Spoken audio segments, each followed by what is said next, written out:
Pues vamos a comenzar esta segunda sesión esta segunda parte de la segunda sesión de trabajo de este coloquio dedicado a Nietzsche contemporáneo.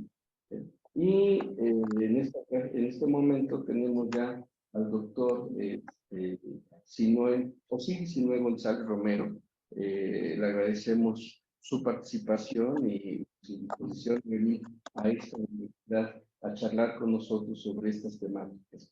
Lo voy a presentar, el doctor Osiris Sinue González Romero, licenciado en y maestro en estudios mexicanos por la Universidad Nacional Autónoma de México, maestro en humanidades, en filosofía moral y política por la Universidad Autónoma Metropolitana, doctor en patrimonio de los pueblos indígenas por la Universidad de Leiden, Países Bajos. Actualmente es investigador postdoctoral en el Departamento de Historia de la Medicina de la Universidad de Saskatchewan, Canadá. Es CRI, el idioma Canadá. CRI. Ok, vamos a la Universidad de Canadá. Es socio investigador del Centro de Estudios Genealógicos para la Investigación de la Cultura en México y América Latina, ACE, con el proyecto Genealogía de la Libertad en la filosofía alemana del siglo XIX. También es investigador asociado del grupo de investigación sobre filosofía y psicodélicos en la Universidad de Exeter, en Inglaterra. Es miembro fundador de Vía Sinapsis, una sociedad académica enfocada desde el año 2014 en la organización del Congreso Universitario sobre Sustancias Psicoactivas, auspiciado por la Facultad de Filosofía y Letras de la UNAM. Ha impartido ponencias y conferencias en México, Cuba, Colombia, Venezuela, Estados Unidos, Canadá, Inglaterra, Bélgica, Países Bajos, Francia, Alemania, Polonia, Italia, Grecia y hoy aquí en Chapingo con nosotros. Bienvenido, doctor, a este espacio y pues adelante, es usted dueño de la palabra. Pues primero que nada, muchísimas gracias. Es un honor para mí compartir este coloquio, este espacio de reflexión aquí en la Universidad Autónoma de Chapingo. Agradezco a los organizadores del coloquio, agradezco especialmente a Claudia por haberme hecho llegar la invitación y, bueno, a los demás ponentes y compañeros del Centro de Estudios Genealógicos para la Cultura en México y América Latina que también han colaborado con estas reflexiones sobre Nietzsche. Ayer estuvo Gonzalo, va a estar Billy y bueno, yo hoy tengo el gusto. Me voy a concentrar precisamente en un eje temático que es ¿por qué es importante estudiar a Nietzsche el día de hoy? Precisamente para reflexionar sobre Nietzsche contemporáneo. Y esto tiene que ver precisamente con el papel que juega la filosofía. Es decir, una pregunta que nos tenemos que hacer es ¿cuál es la función social de la filosofía? ¿Para qué sirve? Porque sí sirve, ¿no? Generalmente en la academia tenemos esta idea romantizada o a veces errónea de que la filosofía o de que las humanidades no sirven. ¿Ah? No sirven entre comillas, sobre todo si tomamos en cuenta el paradigma tecnocrático y hegemónico en el que estamos inmersos en la actualidad. Pero si nosotros mismos como humanistas seguimos de esta corriente, ¿no?, de que la filosofía o de que las humanidades no sirven, pues efectivamente estamos cayendo en ese colonialismo interno del que hablaba Pablo González Casanova, rector de la universidad, sociólogo marxista, que efectivamente tenía muy clara la idea de cuál es la función social del conocimiento, cuál es la función social de las humanidades. Entonces, me gustaría empezar con una imagen muy impactante que se encuentra justo al final del libro de Nietzsche del Anticristo, donde dice Nietzsche, Dionisos frente al crucificado. ¿Qué quiere decir Nietzsche ahí? ¿Qué es lo que está poniendo en juego? En primer lugar, si lo enfocamos filosóficamente, lo que está haciendo, lo que está comparando son dos visiones de mundo diferentes, dos tablas de valores, dos formas de valoración, ¿no? La visión dionisiaca, que es de lo que vamos a hablar, y la visión judeocristiana. Además, Nietzsche las está confrontando. Dice, Dionisos frente al crucificado, ¿no? Un poco en esta idea del pólemos, del conflicto, ¿no? Pero no de una manera dialéctica, porque ya vamos a ir viendo los matices. Entonces, estamos viendo que hay dos visiones de mundo, para decirlo en alemán, Weltanschauung, ¿no? Visión de mundo, cosmovisión en términos antropológicos, ¿ah? Que se están enfrentando una contra otra. Y entonces, para poder seguir explicando, digamos, esa imagen, ¿no? Es importante explicar cuál es la función social de la filosofía. ¿Para qué sirve la filosofía? Entonces, voy a partir de una definición funcional, ¿no? de la filosofía, porque con tantas escuelas, con tantos pensadores, es difícil decir qué es la filosofía. Entonces, me parece que debemos replantear la pregunta y más bien replantearnos para qué sirve. Entonces, la filosofía podría servir principalmente para tres cosas, que no son las únicas. Pero la primera es, efectivamente, ¿no? Le permite al ser humano, ¿no? O la filosofía es capaz de proporcionarle a los seres humanos una visión del mundo, una Weltanschauung, una comprensión general. Y en ese sentido podemos hablar que existen visiones del mundo religiosas, visiones del mundo científicas y visiones del mundo filosóficas. Todas comparten la idea de que son visiones de mundo, es decir, que nos permiten tener una visión general, una comprensión general, pero hay diferencias entre una visión del mundo científica, una visión del mundo religiosa y una visión del mundo filosófica. ¿En qué se diferencian? En la metodología. En las metodologías que cada una de estas visiones de mundo emplea para construir esa visión general. Número 2, la segunda función de la filosofía. ¿Para qué sirve la filosofía? Ya que hace ratito se tocaba el tema de la libertad y uno de mis temas de investigación es la genealogía de la libertad en el Centro de Estudios Genealógicos, pero mi tesis de licenciatura fue Las fronteras de la libertad y mi tesis de maestría, que me dirigió el doctor Enrique Dussel en la UAM Iztapalapa, me da mucho orgullo, fue el concepto de libertad en la filosofía de Karl Marx. Corraron, ay, pero Marx es comunista, no es liberal. Vamos a ver. Y mi proyecto de tesis de doctorado en la UNAM, que no lo terminé haciendo aquí, terminé haciendo otro de filosofía náhuatl, era el concepto de libertad en la filosofía de Nietzsche. ¿Ah? Entonces, ¿cuál es la segunda función de la filosofía?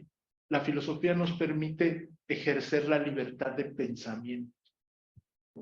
¿Qué significa eso? Y ahí es donde está la diferencia con otras visiones de mundo.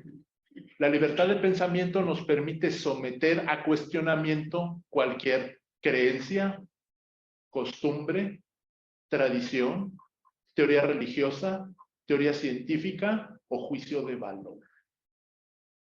Entonces, la filosofía es un garante de la libertad de pensamiento. Cuando hablamos de la libertad de pensamiento, nos estamos moviendo en las aguas de la filosofía, en el terreno de la filosofía. Y la tercera función de la filosofía es el análisis del lenguaje.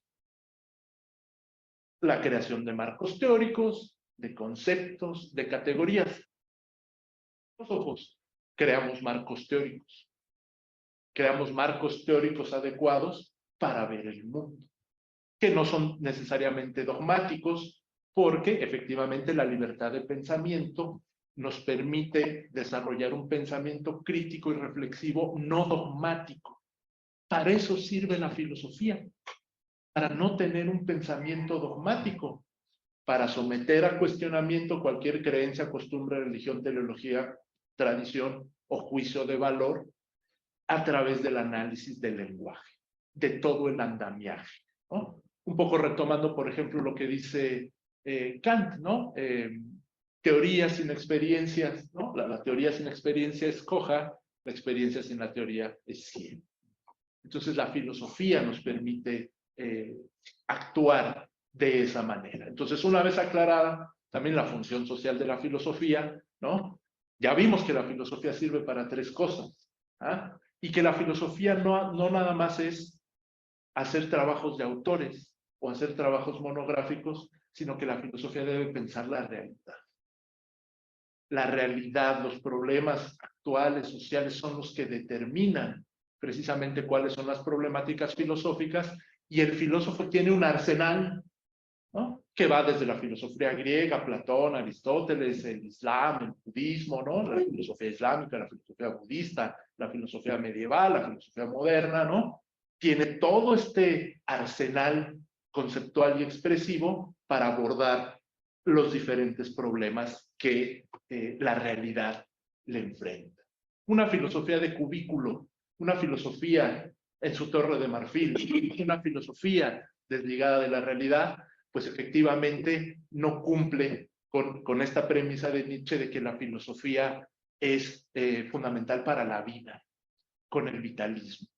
Y así como hicimos la pregunta, ¿cuál es, que se hace Nietzsche, ¿no? ¿Cuál es la utilidad de los estudios históricos para la vida? Nosotros la podemos reformular y ¿cuál es la utilidad de los estudios filosóficos para la vida?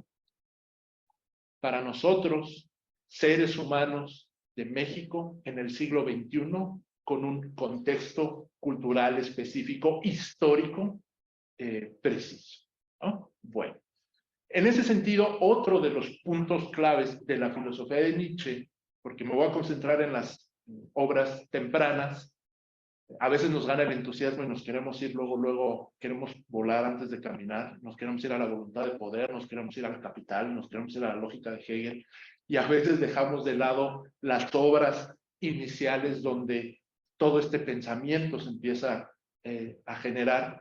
Y entonces en el diálogo de hoy me voy a concentrar en el análisis, de 3 obras tempranas de Nietzsche. La visión dionisíaca del mundo, que es un escrito preparatorio a el nacimiento o el origen de la tragedia, de la utilidad e inconveniente de los estudios históricos para la vida, y sobre verdad y mentira en sentido extramoral. Las 3, de alguna manera, están relacionadas y vamos a ver por qué. Lo primero que quisiera destacar es precisamente la crítica que hace Nietzsche a la filosofía de la historia, a la filosofía de la historia del siglo XIX, ¿no? Y esto es lo que nos va a permitir también, como les comentaba, ¿no? Hablar de este Nietzsche contemporáneo. La historia es el hilo conductor. ¿Y en dónde se finca, digamos, la crítica que hace Nietzsche a la filosofía de la historia? Porque con Nietzsche ya no podemos hablar de filosofía de la historia, sino de genealogía. Por eso habla de genealogía de la moral, ¿no? Y de otros presupuestos. Es decir, Nietzsche desarrolla un enfoque genealógico que ya prefigura precisamente en el nacimiento de la tragedia, que también se traduce como el origen de la tragedia, pero ya sabemos que traductore, ¿no? ¿no? Traductor, traidor, ¿no? Porque hay que ver los términos en alemán. Pero bueno, ¿qué es lo que critica Nietzsche de la filosofía de la historia alemana del siglo XIX? La teleología. Recordemos que Nietzsche no es un racionalista. Nietzsche critica esta idea de la razón en la historia. Y nos puede parecer desde una posición ilustrada, ay, ¿qué está haciendo este señor? ¿No? Lo que está criticando es la teleología. Si leemos la filosofía de la historia de Kant, pues nos habla de la providencia, de esta providencia racional que es la que conduce el curso de la historia hacia una finalidad determinada, porque eso es teleología, ¿no? Que eso es lo que critica también de manera muy banal Fukuyama, ¿no? Cuando dice, ay, el fin de la historia. Lo que quieren criticar es a lo que les voy a comentar. Retoma esto Hegel en las lecciones sobre la filosofía de la historia, ¿no? Hay una visión teleológica ahí también, distinta de la de Kant, porque lo que mueve ahí no es la providencia, sino el espíritu, ¿no? Paradójicamente, ¿no? Hay muchos autores que dicen que esa es la parte fuerte de Hegel, no sé, me van a odiar, lo estoy diciendo en público, para mí es de las más débiles, precisamente por la falta del conocimiento empírico o histórico de Hegel en relación con ciertas culturas particulares, ¿no? Hablemos de, o sea, Hegel no era un experto en los incas, ni era un experto en las culturas americanas, ni era un experto en las culturas orientales, ¿no? Entonces, hay una noción del espíritu, del devenir del espíritu, que es lo que les comentaba, ¿no? Que tiene puntos ahí vulnerables, ¿no? Pero el esquema, ¿no? Es el mismo, es la teleología, y por eso se habla de la razón en la historia, ¿no? Hay un grupo también, por ejemplo, de hegelianos en mi alma mater, en la UAM Iztapalapa, dirigido por un académico de mucho renombre, que es el doctor Sergio Pérez, que se llama La razón en la historia. ¿No? Yo tuve la oportunidad precisamente de estar en un seminario sobre la lógica. Y esta visión teleológica de alguna manera se cuela en el manifiesto del Partido Comunista y en el breviario 18 de Luis Bonaparte, ¿no? Cuando Marx dice el motor de la historia es la lucha de clases.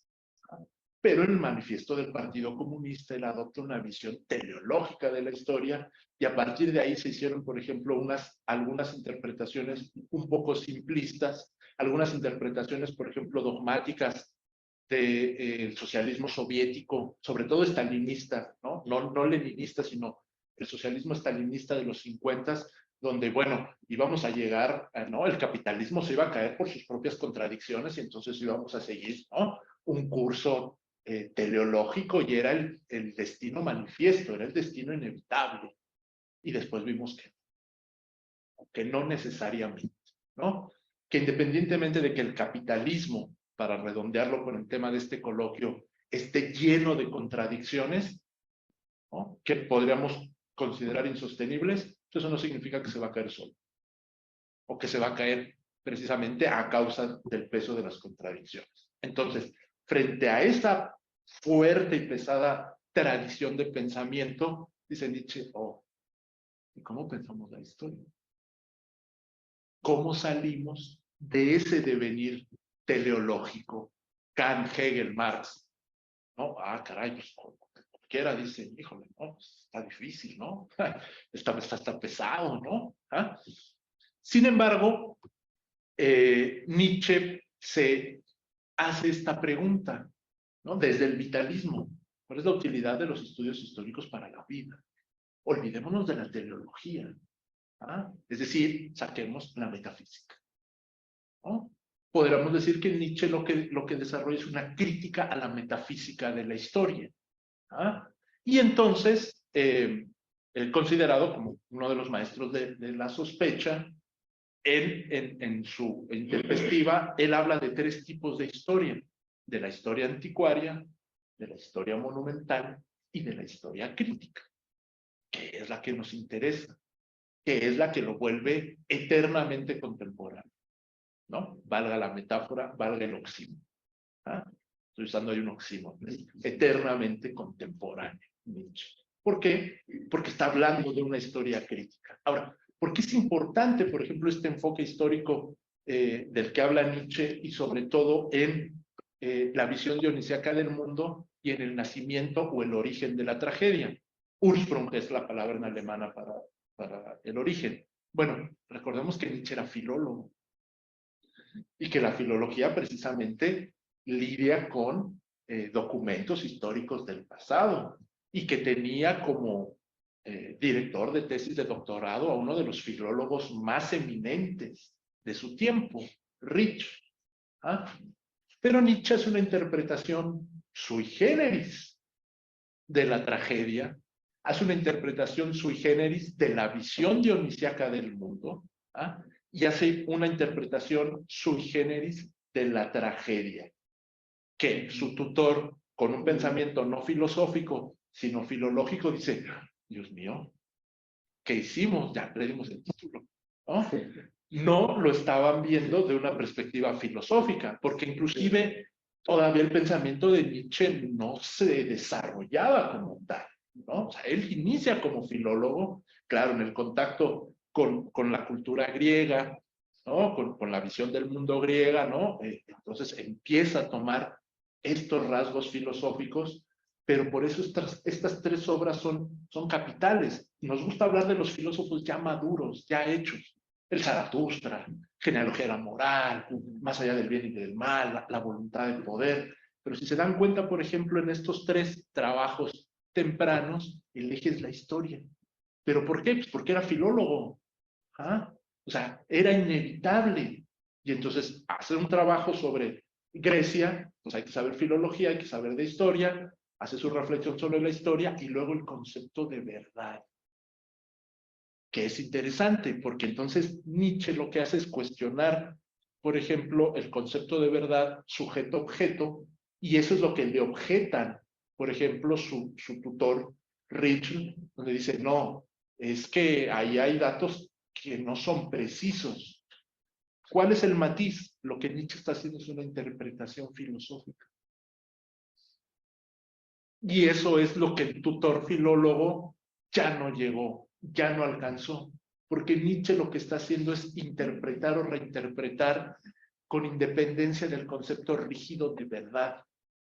Nietzsche es un poco laxo en ese sentido. Dice, prefiero sacrificar un poco la cuestión de la verdad por una interpretación de mayor alcance, que me dé un alcance mayor.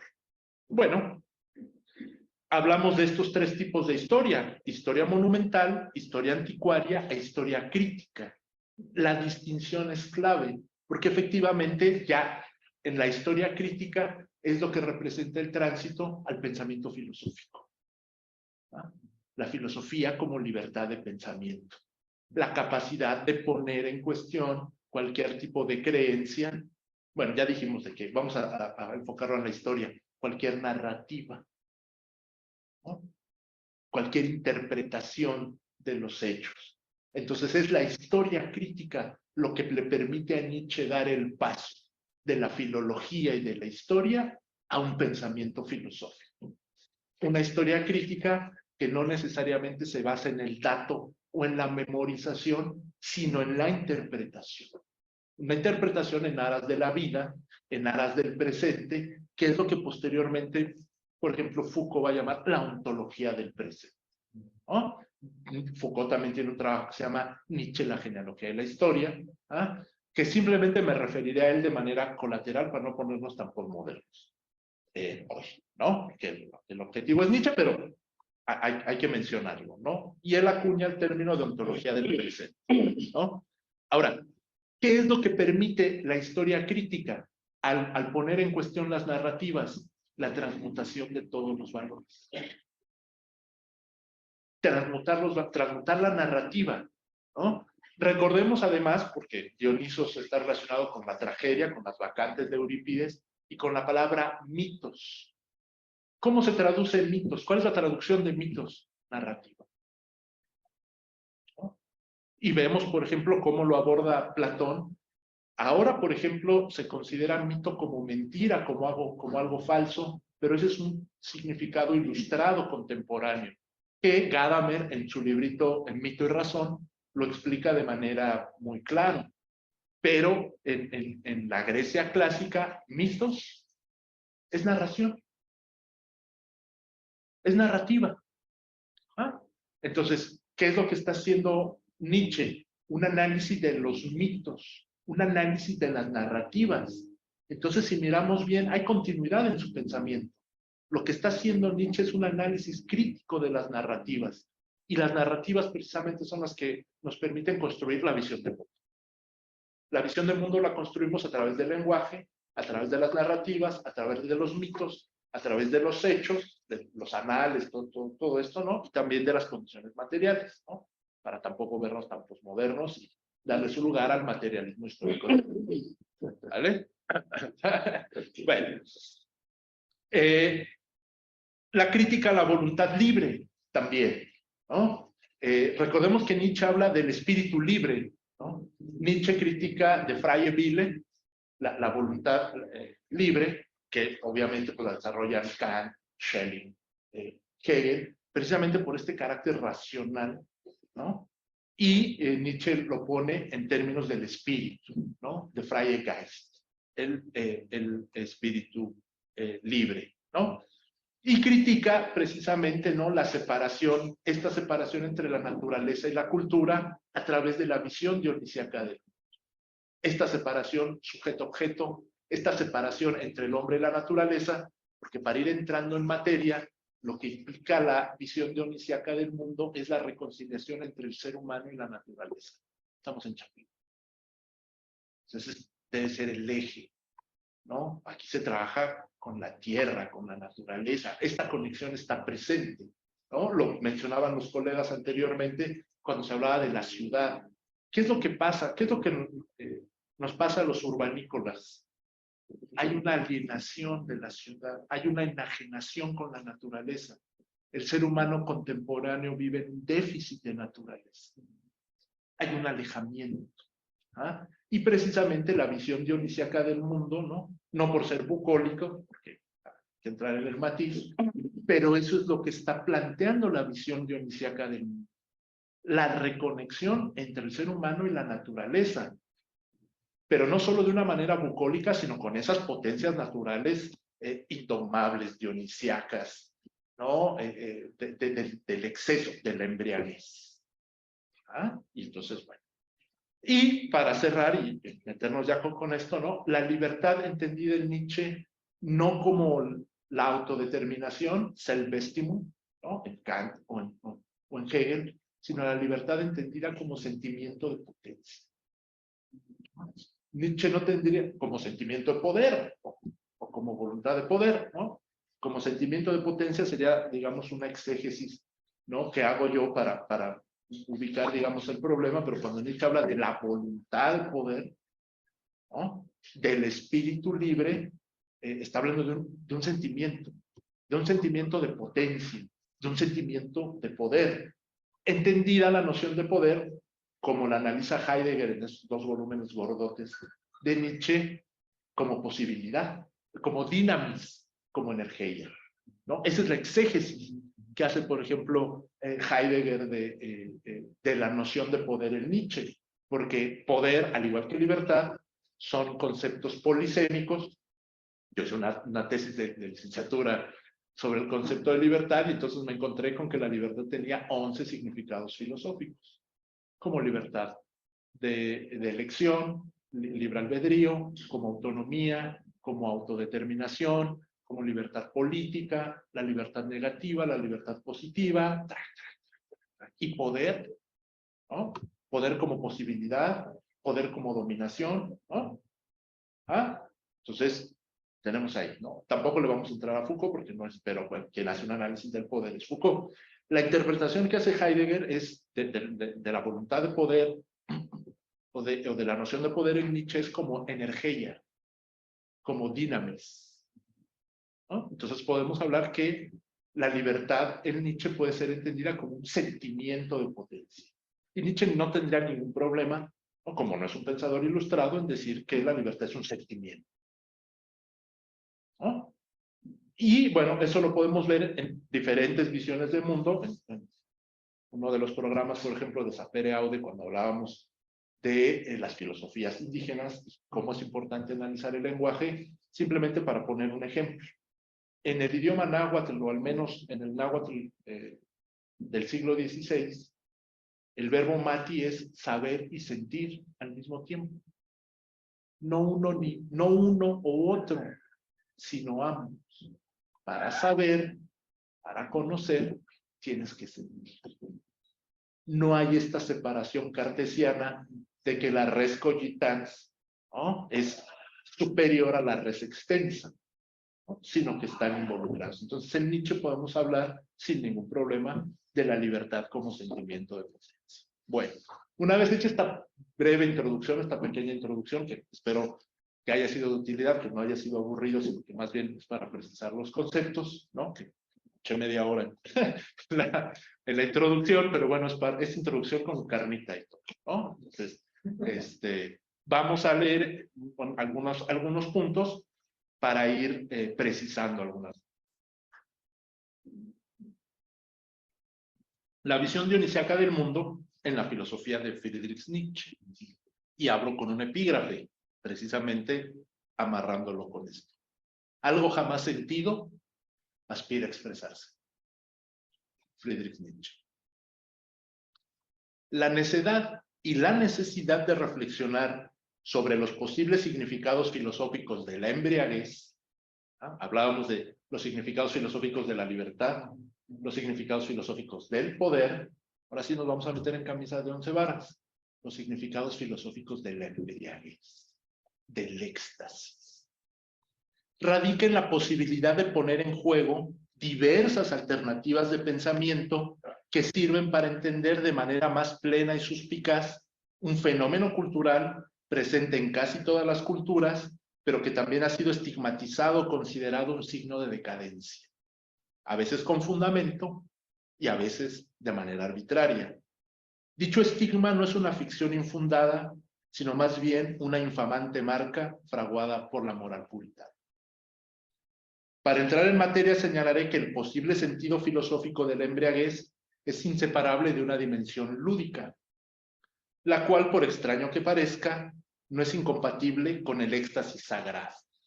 Y aquí es donde se puede ver precisamente también la crítica al capitalismo. El homo ludens es lo inefable, escapan al cálculo racional, al productivismo. En Occidente, esa visión de mundo, Weltanschauung, ha tomado como símbolo principal al dios griego Dionisos.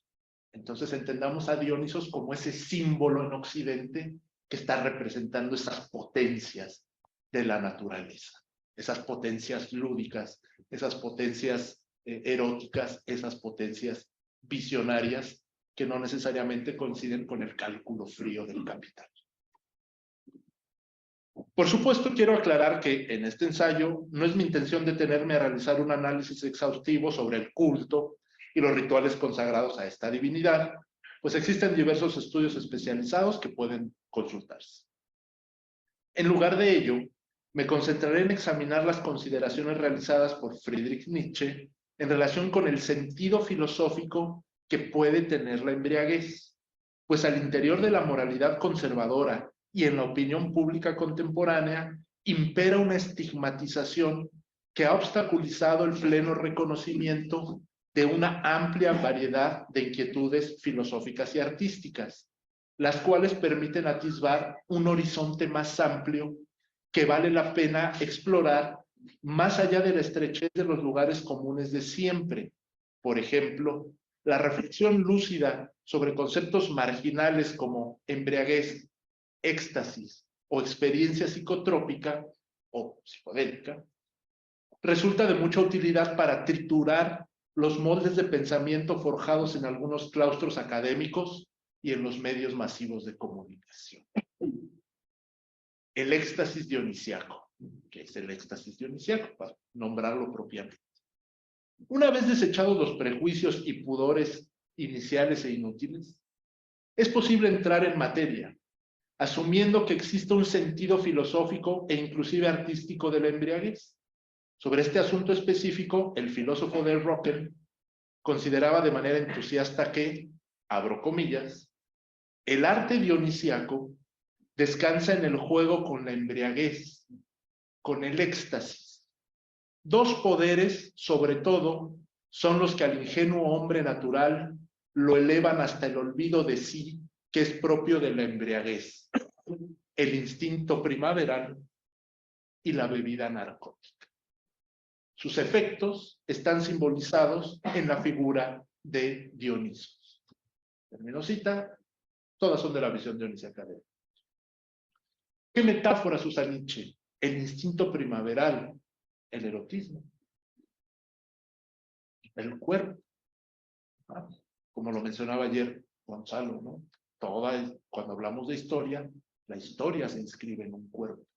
La historia de los afectos. Es la línea que sigue Foucault, la historia de los afectos, la historia de la locura, la historia de la sexualidad, ¿no? El cuerpo como ese elemento. El instinto primaveral lo llama poéticamente Nietzsche, y la bebida narcótica. También es una metáfora, porque ¿en qué está pensando Nietzsche? Recordemos que Dionisos es el dios del vino, pero no nada más es el vino así solito. No es este vino industrializado del capital, que también sirve como instrumento de colonización, sobre todo en las comunidades indígenas, ¿no? La bebida destilada, que vino precisamente, que es de una potencia mayor a la bebida fermentada, ¿no? Y todos sabemos los estragos, por ejemplo, que en las comunidades indígenas ha provocado la introducción de bebidas destiladas de alta potencia, ¿no? Que sin ninguna educación previa, ¿no? Desplazan a las bebidas tradicionales fermentadas. El pulque en México, la chicha en Colombia, ¿no? Y hay una gran variedad. Sino también, por ejemplo, recordemos que en Grecia, recordemos este pasaje de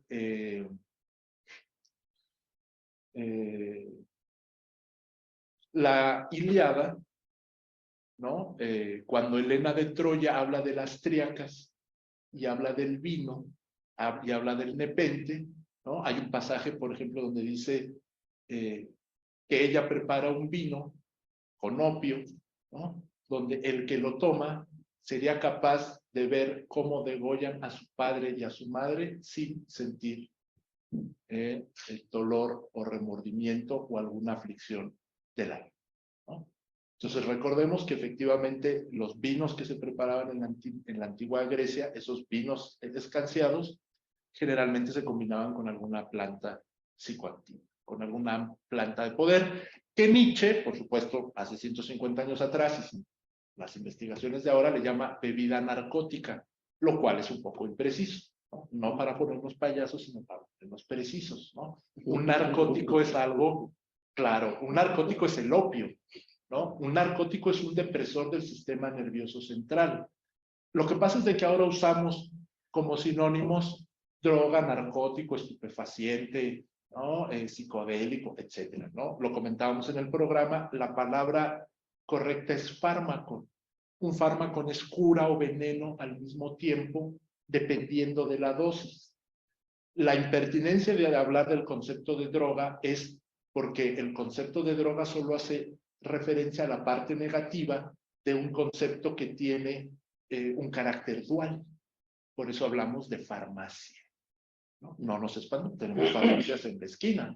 Y vamos a la farmacia y nos cura, o si nos tomamos más pastillas de las que nos recetó el doctor, tampoco, ¿no? Entonces, es este tipo de fármaco del que está hablando Nietzsche, de la bebida narcótica.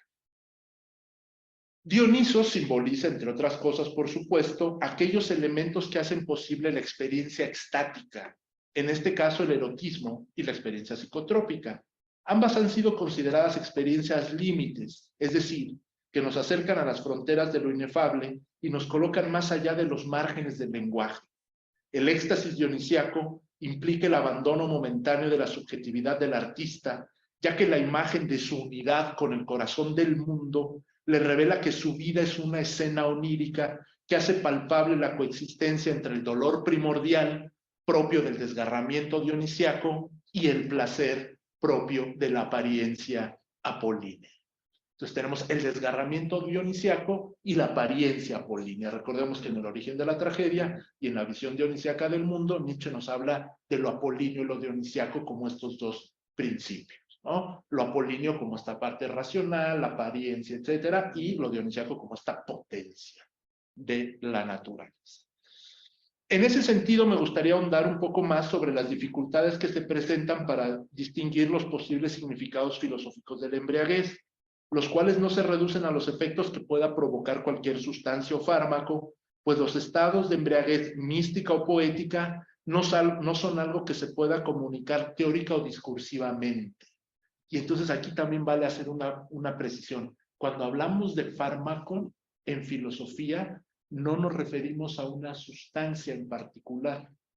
Cuando Epicuro habla del fármaco, el cuádruple remedio para aliviar los pensamientos, el cuádruple remedio para aliviar los padecimientos del alma no se refiere a ninguna sustancia. Eso está en la carta a Meneceo. ¿Ah? ¿A qué se hace referencia? ¿A qué hace referencia Epicuro? ¿Cuál es este cuádruple remedio? Pues no es ninguna sustancia. El tetrafármaco consiste en perder el temor a la muerte, perder el temor a los dioses, reconocer que el placer es fácil de encontrar y reconocer que el dolor es fácil de evitar. No es una sustancia, es un principio filosófico, el tetrafármaco. ¿Ah? El cuádruple remedio para aliviar los padecimientos del alma. Por eso es eternamente contemporáneo. Perder el temor a la muerte, perder el temor a los dioses, reconocer que el dolor se puede evitar y que el placer es fácil de encontrar. No es una sustancia. De allí la importancia de no perder de vista el pensamiento simbólico contenido en la experiencia dionisíaca, la cual puede adoptar diversas formas vinculadas a la creación artística, al misticismo, los cultos y rituales o la reflexión filosófica. Esta relación entre la embriaguez dionisíaca y el acto creador del artista o del filósofo, porque el filósofo también es creador y por eso Nietzsche es contemporáneo, ¿no? El filósofo es un artista y también nos falta reconocer eso en esta visión colonizada de la filosofía. El filósofo es creador, no solo un exégeta. ¿Ah? Y es creador de subjetividades. Los que nos hemos dedicado a la docencia, precisamente trabajamos en eso, ¿no? Otra metáfora es la del partero de almas que usa Sócrates, aunque Sócrates y Nietzsche no se llevaban bien, porque efectivamente Sócrates creía en el trasmundo, ¿no? En la vida después de la muerte, y Nietzsche como vitalista decía no. Por eso hice la analogía con Epicuro, perder el temor a la muerte. Esta relación entre la embriaguez dionisíaca y el acto creador del artista no pasó desapercibida para el filósofo de Roque. Cito: así como la embriaguez es el juego de la naturaleza con el ser humano, así el acto creador del artista dionisíaco es el juego con la embriaguez. Cuando no se lo ha experimentado en sí mismo, ese estado solo se lo puede comprender de manera simbólica. Termina cita. En el planteamiento anterior, Nietzsche enfoca su atención sobre un rasgo pocas veces considerado del acto creador, a saber, que el acto poético también puede entenderse como un juego con la embriaguez, aunque esto no debe entenderse siempre de manera literal, sino también metafórico o simbólicamente.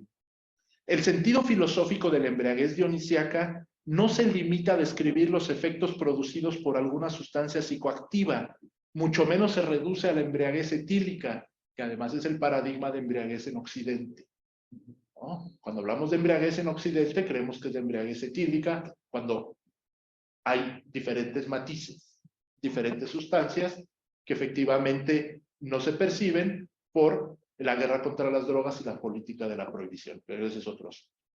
Reconocer que la embriaguez etílica no es el único tipo de embriaguez permite descentrar nuestro pensamiento con el fin de buscar otras alternativas para reflexionar sobre la amplitud de efectos que tiene la bebida narcótica, tal y como la llama Nietzsche, en el espíritu humano. Con esta idea en mente, también quiero señalar que el sentido filosófico de la embriaguez no se circunscribe a sus efectos de forma etílica, ni tampoco a los efectos producidos por cualquier sustancia psicoactiva. Si bien es innegable que el sentido filosófico de la embriaguez tiene una base material y fisiológica, también es cierto que su alcance también se extiende hacia otros territorios metafísicos como el amor, el erotismo, la música, la danza o la poesía. Todas esas cosas que la tecnocracia, que el capitalismo tecnocrático dice son inútiles, no sirven.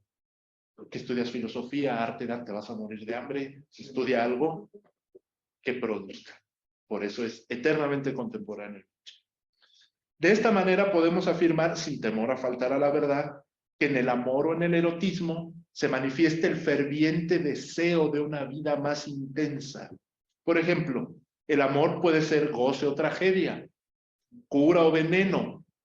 Metafóricamente hablando, es uno de los fármacos más poderosos que existen. Por su parte, el erotismo es un instinto vital que no siempre es posible expresar con palabras, pues nos acerca irremediablemente a las fronteras del delirio y por eso hace visibles los límites del lenguaje. Debido a ello, no siempre puede ser explicado racionalmente. La conjunción entre erotismo y delirio es una combinación explosiva que nos impulsa a realizar acciones que ordinariamente no llevaríamos a cabo. Ya lo dijo Erasmo de Rotterdam en el Elogio de la Locura. Si fuéramos racionales, nadie se casaría, no habría amor, no habría... ¿No? Claro, ¿no? Claro. Si tengo que pensarlo mucho. No lo hago. Ya lo pensó mucho. Sin importar que a primera vista parezcan descabelladas, riesgosas o imprudentes. Así, la desmesura inherente a este tipo de pasión no se reduce a las visiones agradables de la existencia, sino que también implica un desgarramiento primordial.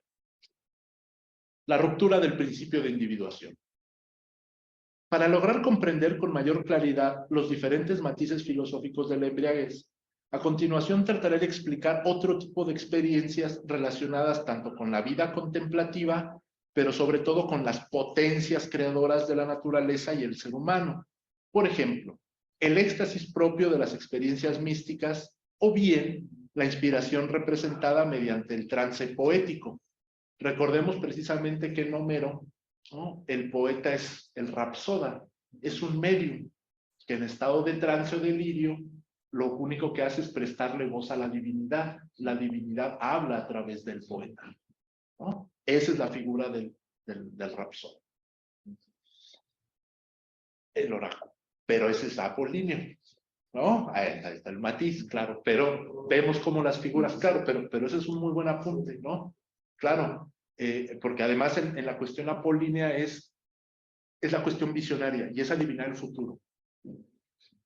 Ah, pero además es una revelación. Exacto. Es una revelación. En cambio, el rapsoda no entiende la revelación, simplemente es voz. Está poseído. Está poseído, sí. El rapsoda está poseído, ¿no? Ahí podemos hacer un breve paréntesis, una breve nota al pie cultural. Por ejemplo, Antonio Escotado, un filósofo español también muy punzante en su Historia General de las Drogas, habla de, ¿no?, el trance de posesión, que es cuando una entidad sobrenatural se apodera del ser humano o de la conciencia, del alma del individuo. ¿Ah? El paradigma en Occidente es la posición demoníaca. ¿Ah? Y hay sustancias. Además, hay plantitas, que, por ejemplo, el toloache o el floripondio, que se usan en los filtros de amor. ¿Ah? Está poseído, no hay voluntad. ¿Ah? El otro tipo de trance de posesión es el trance de medium, que es cuando una entidad sagrada o sobrenatural se manifiesta a través de esa conciencia, el rapsoda, el poeta. ¿Ah? Y el trance chamánico, lo pongo entre comillas porque es bueno usar los conceptos de las filosofías de los pueblos originarios, pero bueno, vamos a usar. Y el trance chamánico, que es cuando el especialista ritual o el chamán interactúa con esos seres sagrados o esas fuerzas sobrenaturales, ¿no?, en una condición que le permite, por ejemplo, visitar el inframundo, a los ancestros o curar, ¿no? Entonces, eso tampoco es ajeno precisamente a lo que los alumnos de aquí, de esta universidad, encuentran en sus comunidades, o cuando nosotros nos acercamos precisamente a esas misiones, o cuando hablamos de medicina tradicional. ¿Ah? Que también, bueno, ahí vemos también cómo tener los conceptos claros nos permite precisamente tener ese enfoque filosófico. Ambos ejemplos sirven para ilustrar que ese estar fuera de sí, característico del éxtasis dionisiaco, no implica únicamente una pérdida de la conciencia, sino que contempla una sublimación del impulso vital inherente a diversas experiencias, ya sean místicas, psicotrópicas o eróticas. Sobre la fuerza del éxtasis dionisiaco, el filósofo alemán consideraba que, abro comillas, importante, las fiestas de Dioniso no solo establecen un pacto entre los hombres o entre los seres humanos, también reconcilian al ser humano con la naturaleza. Ese es el punto clave de la visión dionisiaca del mundo y por qué es relevante hoy en día. ¿Por qué es relevante la interpretación de Nietzsche de esa visión dionisiaca del mundo?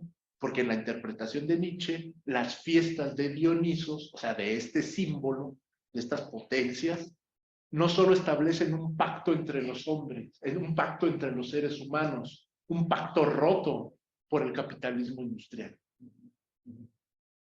enajenado. ¿Ah? Y también reconcilian al ser humano con la naturaleza. La naturaleza no es una fuente de recursos. Sobra decirlo aquí en Chapingo. Pero ¿cuál es la concepción hegemónica que priva a la naturaleza como una fuente de recursos? Exacto. Para extraer, ¿no? Y exprimir y explotar.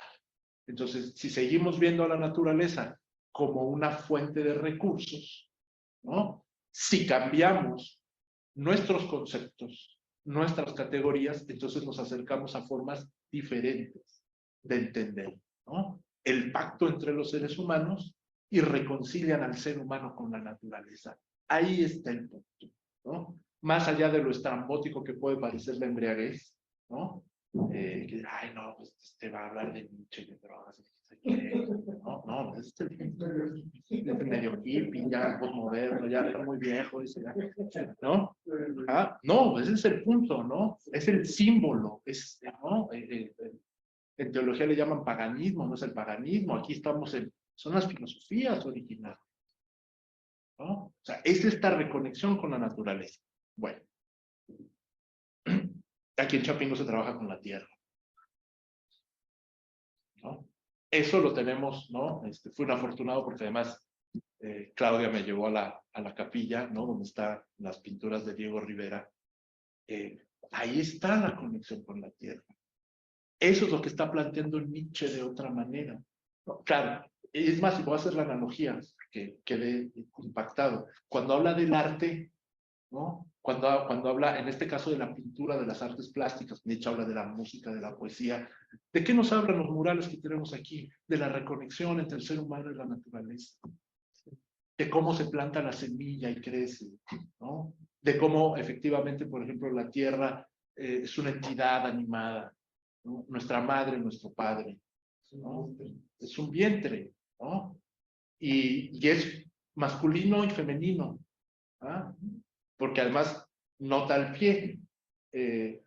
La parte masculina de la tierra, por ejemplo, tenemos este monolito en el Templo Mayor, Tlaltecuhtli. ¿Ah? Vamos a hacer la traducción de Tlaltecuhtli. Tlali, tierra, Tecuhtli, señor, el señor de la tierra. ¿Ah? La tierra también es masculina, ¿no? Para romper estos maniqueísmos de que el sol es masculino, la tierra es femenina, el fuego es, ¿no? La luna es femenina, el sol es masculino, la luna es femenina, ¿no? En la dualidad, por ejemplo, de los pueblos originarios, el maíz es masculino, femenino, neutro inclusive, ¿no? Xochipilli. El agua, claro que es la parte masculina, Chalchiclicue es la parte femenina. El fuego, que en Occidente es masculino, en la visión en agua es Iscosauqui, por ejemplo, el del rostro amarillo, la flama, ¿ah? Y la parte femenina es Chantico, ¿no? Las tres piedras del fogón. Entonces, eso es lo que tenemos expresado, por ejemplo, ahí a través del arte. Claro, a través de otro marco, a través de otra ideología, a través de, ¿no?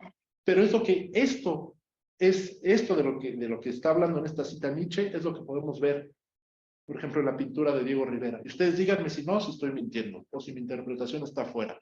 No solo establecen las fiestas de Dioniso o el arte de Diego Rivera, no solo establecen un pacto entre los seres humanos,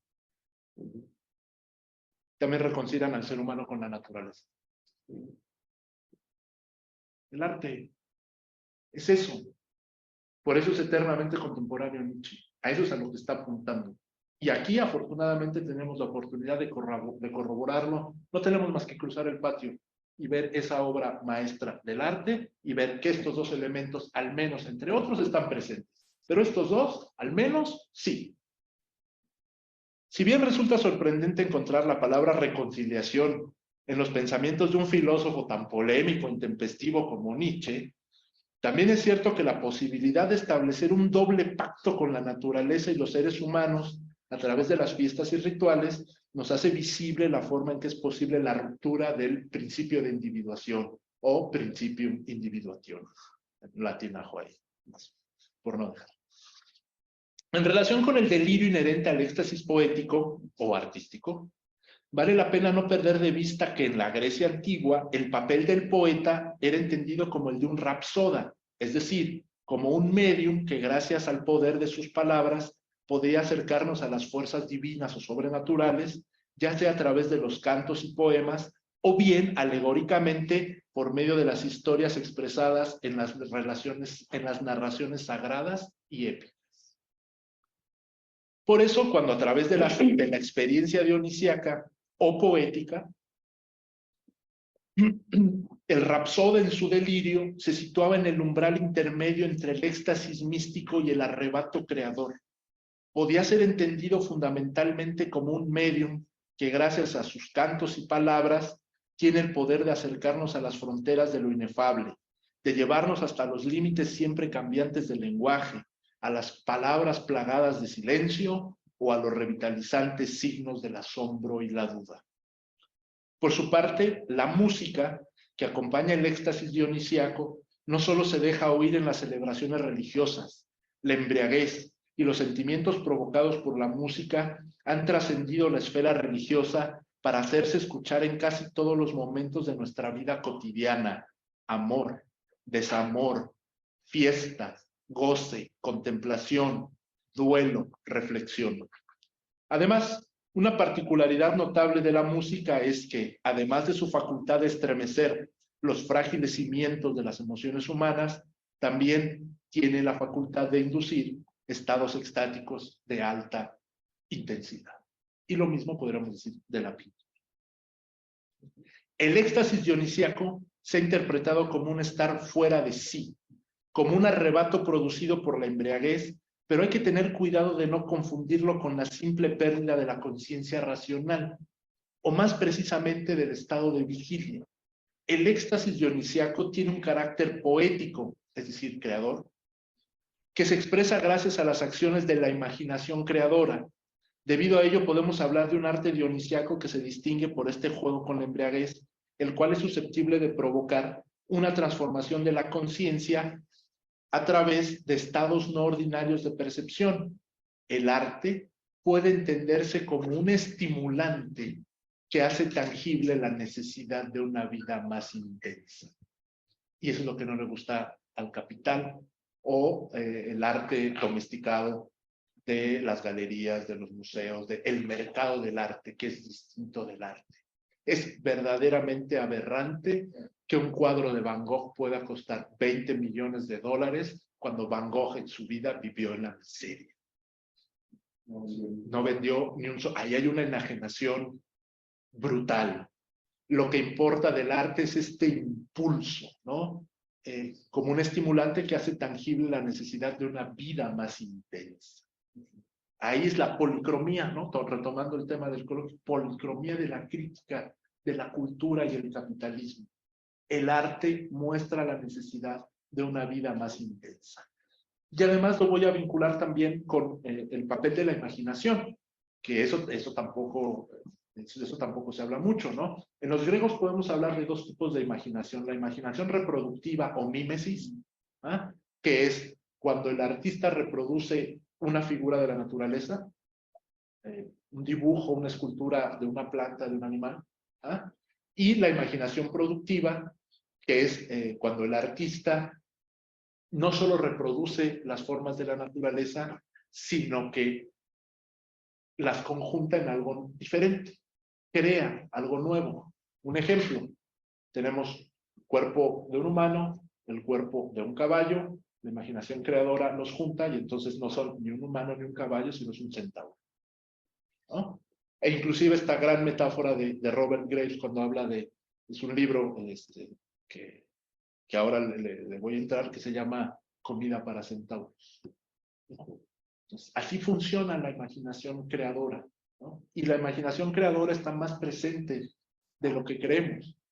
La imaginación creadora está presente en la ciencia, está presente en la filosofía, está presente, ¿no? en la política, ¿no? Entendido, la imaginación creadora es lo que hace posible la construcción de lo político, de la polis, ¿no? Entendido la polis como lo público, no entendida la política simplemente como la lucha por el poder, que es este concepto banal y pragmático en el que ahora vivimos, ¿no? Por eso la mala fama de la política, ¿no? Pues si la política se entiende nada más como la lucha por el poder, como dicen por ahí en Palacio, guacalafuchi.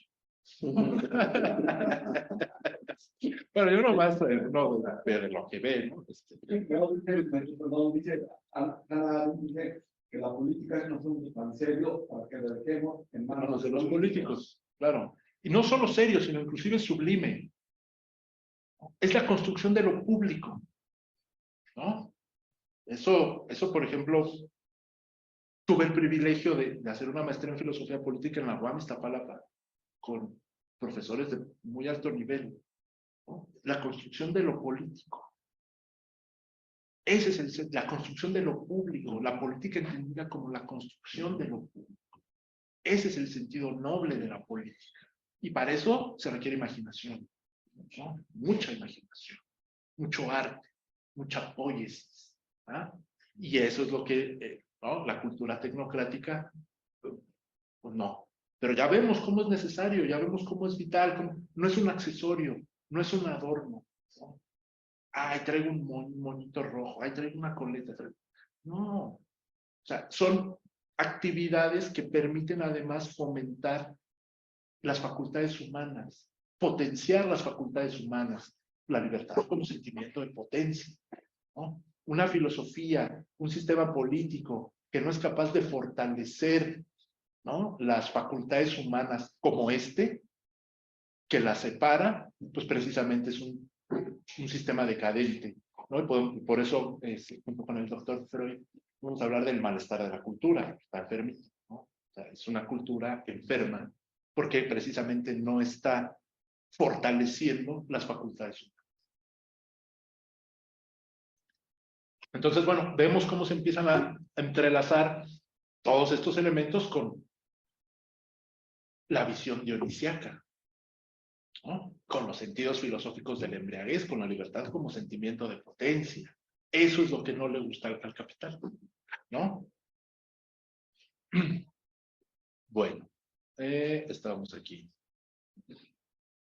En ese sentido, este sentido vital inherente a la embriaguez filosófica en ocasiones permite salir de la dispersión y el aislamiento de la conciencia gracias a un efímero sentimiento de unidad. Sobre este punto es importante señalar que dicho sentimiento también puede alcanzar un carácter colectivo, que se ha reflejado en la celebración de grandes rituales religiosos y fiestas públicas, como las bacanales de la Grecia antigua, o bien en los carnavales de la actualidad. Estamos en la época más. Por su parte, en la esfera de la conciencia individual, dicho sentimiento se expresa mediante efímeros destellos de lucidez que atisba el espíritu humano durante la experiencia psicotrópica característica del éxtasis dionisiaco. Psicotrópica viene de psique, ¿no? Alma, conciencia, tropos y alma, ¿no? Una sustancia psicotrópica es la que guía la psique. Con estas palabras pretendo dejar en claro que dicho sentimiento de embriaguez no ha de confundirse con el aislamiento solitario del dipsómano. Por eso, parte del trabajo del filósofo consiste en señalar los estigmas existentes sobre la noción de la embriaguez. Asimismo, su deber es mostrar que existe un horizonte más amplio, pero sobre todo argumentar y reflexionar antes de emitir un juicio apresurado. La sabiduría de la desmesura. Ya nada más son estas dos páginas. La sabiduría de la... Porque aquí traía preparada más batería, pero no, ya vamos a hacer. No nos vamos a quedar con esto, ¿no? Lo de la historia lo vamos a dejar. Allá hay para qué, para otras batallas. La sabiduría de la desmesura. Una vez llegados a este punto, me parece pertinente preguntarse por el tipo de sabiduría inherente al éxtasis dionisiaco. Pues si convenimos en que existe un sentido filosófico, en consecuencia demostrarse a qué tipo de saber se refiere. Para ello, considero conveniente empezar este apartado con un análisis del siguiente pasaje de Nietzsche, abro comillas. En la embriaguez dionisiaca, en el impetuoso recorrido de todas las escalas anímicas, durante las excitaciones narcóticas o en el desencadenamiento de los instintos primaverales, la naturaleza se manifiesta en su fuerza más alta, vuelve a juntar a los individuos y los hace sentirse como una sola cosa. Termina la cita. Entonces, eso es lo que quiero destacar, ¿no? Nietzsche usa estas dos, ¿no? Excitaciones narcóticas o la bebida narcótica y los instintos primaverales o el erotismo. La naturaleza se manifiesta en su fuerza más alta, vuelve a juntar a los individuos y los hace sentirse como una sola cosa. Ahí está el enfoque filosófico, ¿no? Sin duda, un aspecto que llama poderosamente la atención del planteamiento anterior es considerar que la naturaleza se manifiesta en su fuerza más alta, ni más ni menos, durante las excitaciones narcóticas y el desencadenamiento de los instintos primaverales. El primer tópico hace visible no solo la intensidad de las experiencias psicotrópicas, sino también sus posibles alcances filosóficos. Por ejemplo, es posible hablar de un sentido filosófico de la experiencia psicotrópica o psicodélica, es decir, la experiencia psicotrópica o psicodélica no es solo una serie de alucinaciones, sino una fuente de conocimiento. ¿Sí? Y eso es lo que precisamente la moral o la visión del mundo tecnocrática pues no reconoce. Son alucinaciones, ¿no? No se para a reflexionar sobre qué tipo de conocimiento puede haber ahí, ¿no? Vimos que en otras tradiciones está la medicina tradicional, está el chamanismo, está el especialista ritual. El segundo tópico hace tangible que la embriaguez dionisíaca se encuentra estrechamente vinculada a los impulsos del eros. Este planteamiento sobre el eros permite comprender más claramente que el estar fuera de sí, característico de la embriaguez dionisíaca, también se relaciona con el goce y el deleite. El instinto erótico también puede entenderse metafóricamente como esa reconciliación con la naturaleza gracias a esa efímera apariencia de unidad. Por su parte, la fuerza de la experiencia psicotrópica o excitación narcótica, como la llama Nietzsche, radica en una posibilidad de transformación, es decir, en una metamorfosis interior operada en las profundidades del ser humano, en la neblina de lo inefable. El éxtasis dionisíaco representa una aniquilación de las barreras y límites habituales de la existencia. Es una sacudida que nos permite recuperar el asombro erosionado por la marcha inexorable de la cotidianidad. Así, frente a la estandarización del pensamiento que se vive en las sociedades despóticas y tecnocráticas, pero también industrializadas y de consumo, resulta imprescindible cuestionar las creencias y valores que impiden el pleno desarrollo de nuestras facultades humanas. Con otras palabras, es necesaria una transvaloración para no olvidar los conceptos acuñados por Nietzsche. Desde una perspectiva filosófica, el éxtasis dionisíaco representa la sabiduría de la desmesura, de un estar fuera de sí, de una visión del mundo que permite una reconciliación con la naturaleza, con otros seres humanos o con la conciencia que razona. Esta posible transformación de la cotidianidad implica un desgarramiento de la subjetividad. En dicho intersticio, lo sagrado y lo profano se confunden, y frente a los límites de lo inexplicable, aparece llena de júbilo o angustiada hasta la muerte la embriaguez del sentimiento. Cito: la fuerza dionisíaca de la transformación mágica continúa acreditándose aquí en la cumbre más elevada de esta visión de mundo.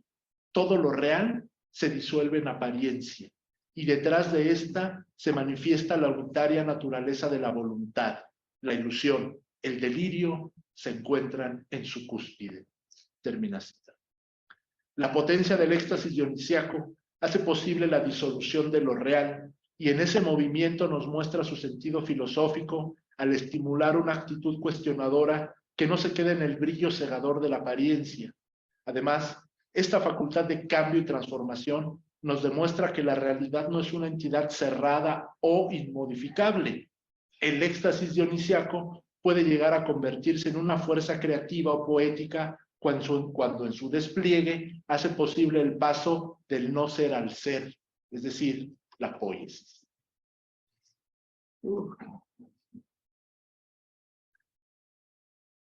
Cerramos. El arte como estimulante.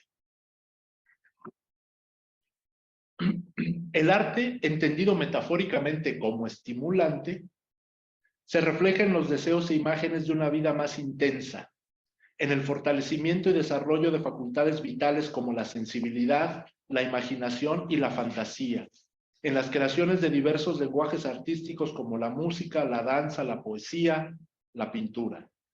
El arte como estimulante puede entenderse como una expresión metafórica que nos permite abordar filosóficamente el juego con la embriaguez, que es inherente al éxtasis dionisíaco, pero que también hace visible la posible reconciliación entre el ser humano y la naturaleza por medio de algunos tipos de experiencias. La visión dionisíaca del mundo se hace inteligible a través de los efectos que tienen las imágenes y deseos de una vida más intensa. La relación entre el arte y la vida se expresa plenamente gracias a la posibilidad que tiene la imaginación creadora de fortalecer nuestras facultades humanas, de estremecer nuestras emociones o bien de proporcionarnos momentos de goce, asombro y reflexión. La vida humana no se ajusta a un modelo mecánico de explicación. Por eso la fuerza vital que anima a la creación artística no se reduce a los procesos físico-químicos que ocurren en nuestro organismo, aunque dicha fuerza vital no se encuentra desligada de ellos. La acción desplegada por la imaginación creadora es un aspecto fundamental para la existencia humana, pues el arte no solo nos recuerda estados de vigor animal, expresados mediante una elevación del sentimiento vital o de potencia, sino que también tiene la facultad de fortalecer algunas facultades humanas como la imaginación, la sensibilidad y la fantasía. La potencia transfiguradora del arte se opone a la pesada inercia que representa el tedio de la vida cotidiana y al debilitamiento de nuestras facultades humanas, pues el trabajo artístico también puede llegar a convertirse en una herramienta eficaz para realizar la crítica y la transformación de la cultura. Para ello, el primer paso, como ha señalado Nietzsche, consiste en una transformación de nuestros valores culturales. Por ejemplo, la función crítica del arte se vuelve inteligible cuando aparecen algunos recursos como la sátira y la ironía. Dichos recursos hacen visibles diversas formas lúdicas de cuestionamiento y problematización, capaces de desactivar las estructuras y mecanismos disciplinarios del poder político o bien de la tiranía de la opinión pública. En síntesis, la reflexión sobre los conceptos marginales expuestos nos permite concluir que el sentido filosófico de la embriaguez no se encuentra desligado de una dimensión lúdica y artística. Asimismo, ha quedado en evidencia que la experiencia dionisíaca hace posible la ruptura del principio de individuación, lo cual permite la reconciliación entre el ser humano y la naturaleza, tal y como puede apreciarse en los planteamientos esbozados por Nietzsche. Otro aspecto que vale la pena subrayar es el reconocimiento de la sabiduría inherente al éxtasis dionisíaco, lo cual puede ser concebido como una sabiduría de la desmesura. Por eso, para culminar con estas reflexiones marginales, quiero destacar que para comprender cabalmente el sentido filosófico del arte, entendido como un estimulante, también hay que tomar en cuenta aquellos aspectos paradójicos, aberrantes, contradictorios e inexplicables de la existencia, que son inherentes a la condición humana, pero que nos permiten atisbar horizontes poco explorados por aquellos espíritus timoratos que encadenan voluntariamente su pensamiento a la comodidad de las formas preestablecidas y autorizadas por el tribunal de su sobriedad racional. Muchas gracias.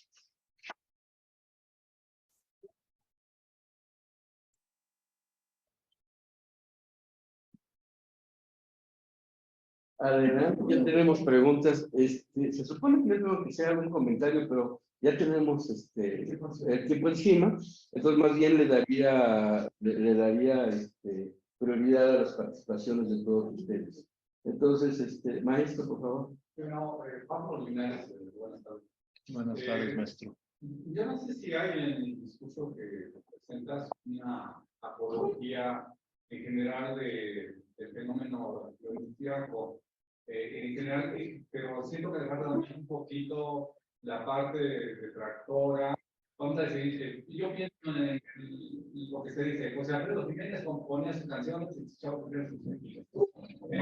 En La Habana o en las mismas de los grandes públicos, todos andan tronadísimos y bien, ¿no? Entonces eso le inspira y genera y crea belleza de alguna manera. En el mismo sentido, a lo mejor alguien que tiene sus problemas o sus necesidades, se pone una guarapeta con pulque o con tepache o lo que esté a su alcance. Y con frecuencia eso podría estar más que reconciliándolo con la realidad, haciéndolo huir de la realidad, o cuando regresa ya se ha reivindicado a la realidad. Yo no sé cuál sería tu punto de vista por ahí, por favor. Sí, maestro, muchas gracias por su pregunta. Eso es muy importante para hacer las precisiones, es decir, el asunto, y eso decía desde el principio, no es la sustancia. Cuando hablábamos del tetrafármaco de Epicuro, ¿no? Del cuádruple remedio para aliviar los padecimientos del alma. Por eso un fármaco es cura o veneno, ¿ah? Dolor o placer. Ahí es donde entra el papel de la filosofía. ¿Ah? El papel del filósofo es primero reflexionar sobre esto, mostrar que existen diversas alternativas, ¿ah? Y entonces por eso estamos hablando de una embriaguez filosófica, porque la embriaguez también sirve como medio de enajenación o enajenamiento, ¿ah? O de colonización. ¿Ah? Entonces, lo que estamos aquí tratando de explicar es un símbolo, ¿no? Que es lo que decía al principio, Dionisos, ¿no? O sea, esas potencias de la naturaleza en Occidente, ¿no? Con base en la tradición griega, están simbolizadas en la figura de Dionisos, ¿no? ¿Qué es lo importante del pensamiento de Nietzsche? ¿Qué es lo que hace a Nietzsche eternamente contemporáneo? Esa interpretación que es. Lo que leí son citas de Nietzsche, no me las estoy inventando yo. ¿Para qué nos sirve a nosotros precisamente en la actualidad? Porque nos muestra, por ejemplo, más alternativas al malestar en la cultura del que habla Freud, ¿no? De entrada nos permite, por ejemplo, cuestionar los estigmas.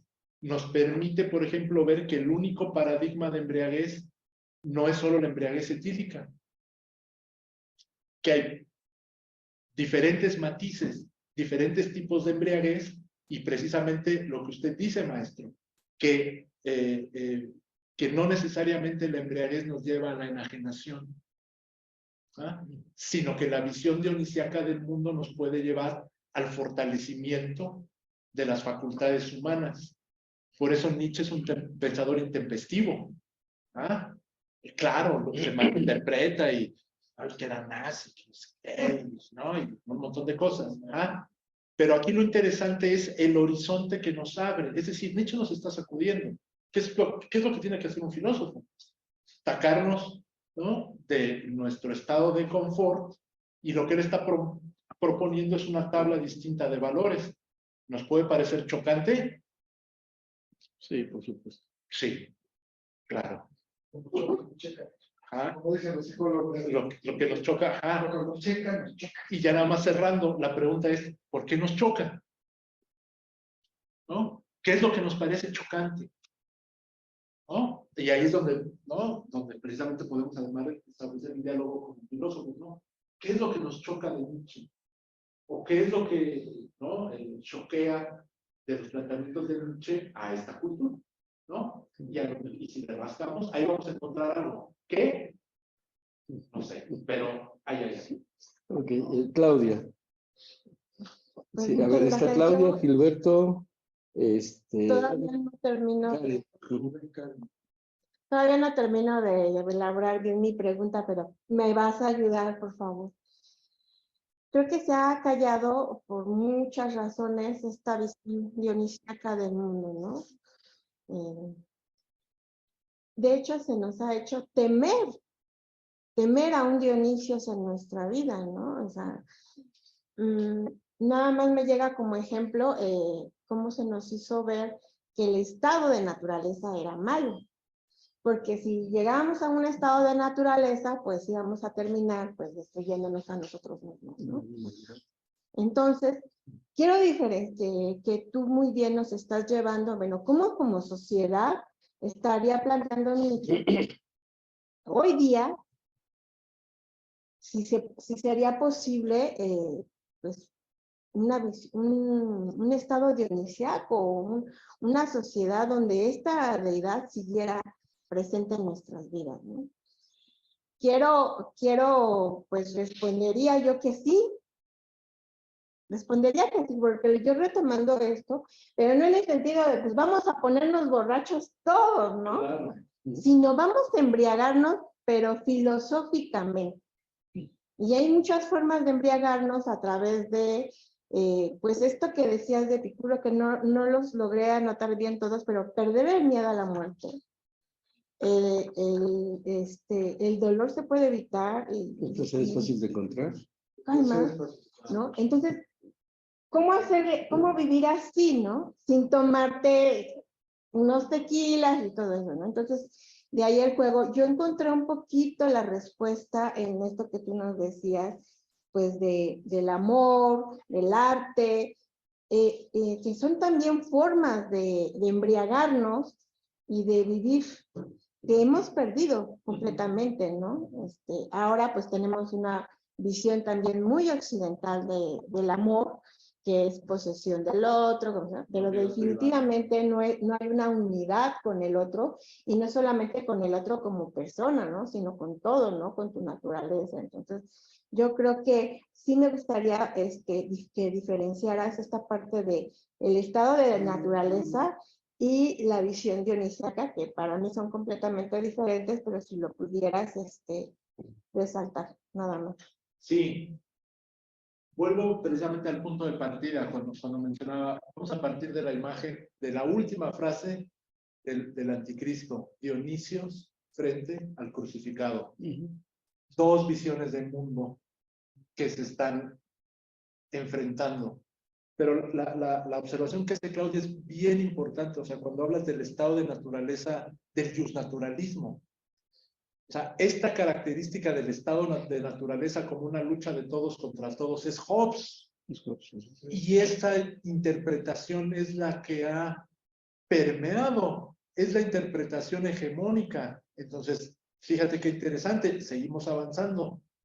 Este pensador intempestivo que es Nietzsche, pues efectivamente nos lleva a repensar, ¿no?, lo que entendemos por estado de naturaleza, sobre todo precisamente a través del pensamiento justnaturalista, que es la base del pensamiento político de Occidente, que es la base del liberalismo, que es la base del neoliberalismo, que es teoría del Estado, ¿no? O sea, tenemos una tradición justnaturalista, los derechos humanos, ¿no? Son de los derechos naturales, ¿no? El estado de naturaleza, el contrato social, el pacto social, obras como el Leviatán, ¿no? El contrato social, precisamente, se estructuran sobre esta idea de que el estado de naturaleza es una lucha de todos contra todos, ¿no? Hay alternativas, no, nada más por poner un ejemplo diferente. Kropotkin, en La conquista del pan, que es un libro maravilloso, ¿no? Cuestiona, ¿no? Estos supuestos jovesianos, ¿no? Estos supuestos rusonianos, y entonces caracteriza el estado, la naturaleza de manera distinta, ¿no? Inclusive caracteriza, por ejemplo, la noción de evolución de manera diferente. Nos han hecho creer que la evolución es competencia, en vez de cooperación, ¿no? Entonces, aquí a lo que nos puede llevar Nietzsche es a repensar, ¿no?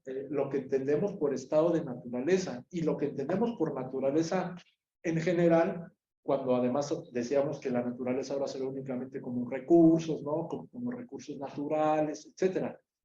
Por eso me gusta además mucho este texto, porque en algún momento se señala este texto de Nietzsche. Puede parecer raro, por ejemplo, escuchar a Nietzsche decir la reconciliación entre el ser humano y la naturaleza. Todos nos vamos a la voluntad de poder. La voluntad de dominio, el poder de Nietzsche, ¿no? Y en la visión dionisíaca del mundo es precisamente este símbolo de Dionisos nos lleva a la reconciliación del ser humano con la naturaleza y a la reconciliación entre los seres humanos. Y esa dimensión social del pensamiento de Nietzsche no se ve, no se aborda, ¿no? Es magistral como lo hace Nietzsche, porque lo hace a través de metáforas, lo hace a través del arte, no lo hace a través de un tratado de ciencia política. Pero es la reconciliación entre los seres humanos. Entonces, sin duda hay una beta de investigación. Y también el concepto de libertad, ¿no? Porque podría ser en el estado hobbesiano, pues la libertad es, bueno, podría ser como hacer cada quien lo que quiere, ¿no? Y en el caso de acá de la visión dionisíaca, pues hay una dinamismo, un poder, ¿no? Pero no en el sentido de sometimiento, ¿no? Sino como dice, de creatividad, poiesis o dinamismo, ¿no? Decías tú. Completamente diferente la libertad que este estado de naturaleza es al que está en esta visión dionisíaca. Sí, muchas gracias. Gilberto. Sí. ¿Qué tal? Bueno, primero un comentario. Cuando estaba escuchando tu conversación, me recordó un libro que acabo de leer que se llama El peligro de estar cuerda, de Rosa Montero, donde seguramente ya ha leído mucho a Nietzsche, porque mucho de todo este contexto que hablaste, ella lo habla ahí en ese ensayo, donde cita por lo menos una cuarentena de artistas, o sea, especialmente sobre el arte como estimulante, escritores, pintores, músicos, toda la gama del arte, en donde ella examina esas biografías y se da cuenta de esto, ¿no? Que lo que es común a todos esos artistas es precisamente ese éxtasis, ¿no?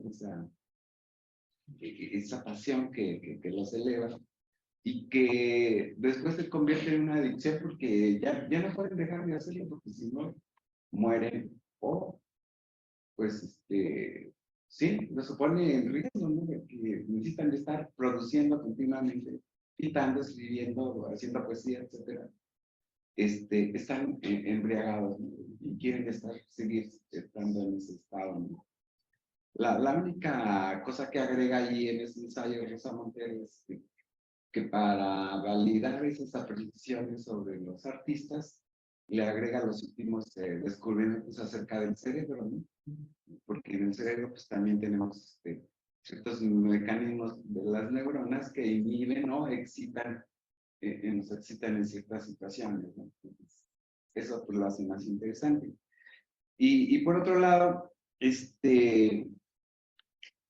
también me llama la atención, o también estoy recordando más bien, esta propuesta de un seguidor de Nietzsche que se llama Michel Onfray, que, bueno, es él desde luego, pues como buen nietzscheano, pues es partidario de este mundo dionisiaco, y fundó allá en Francia la Universidad Popular de Caen, donde precisamente está poniendo en práctica este mundo dionisiaco.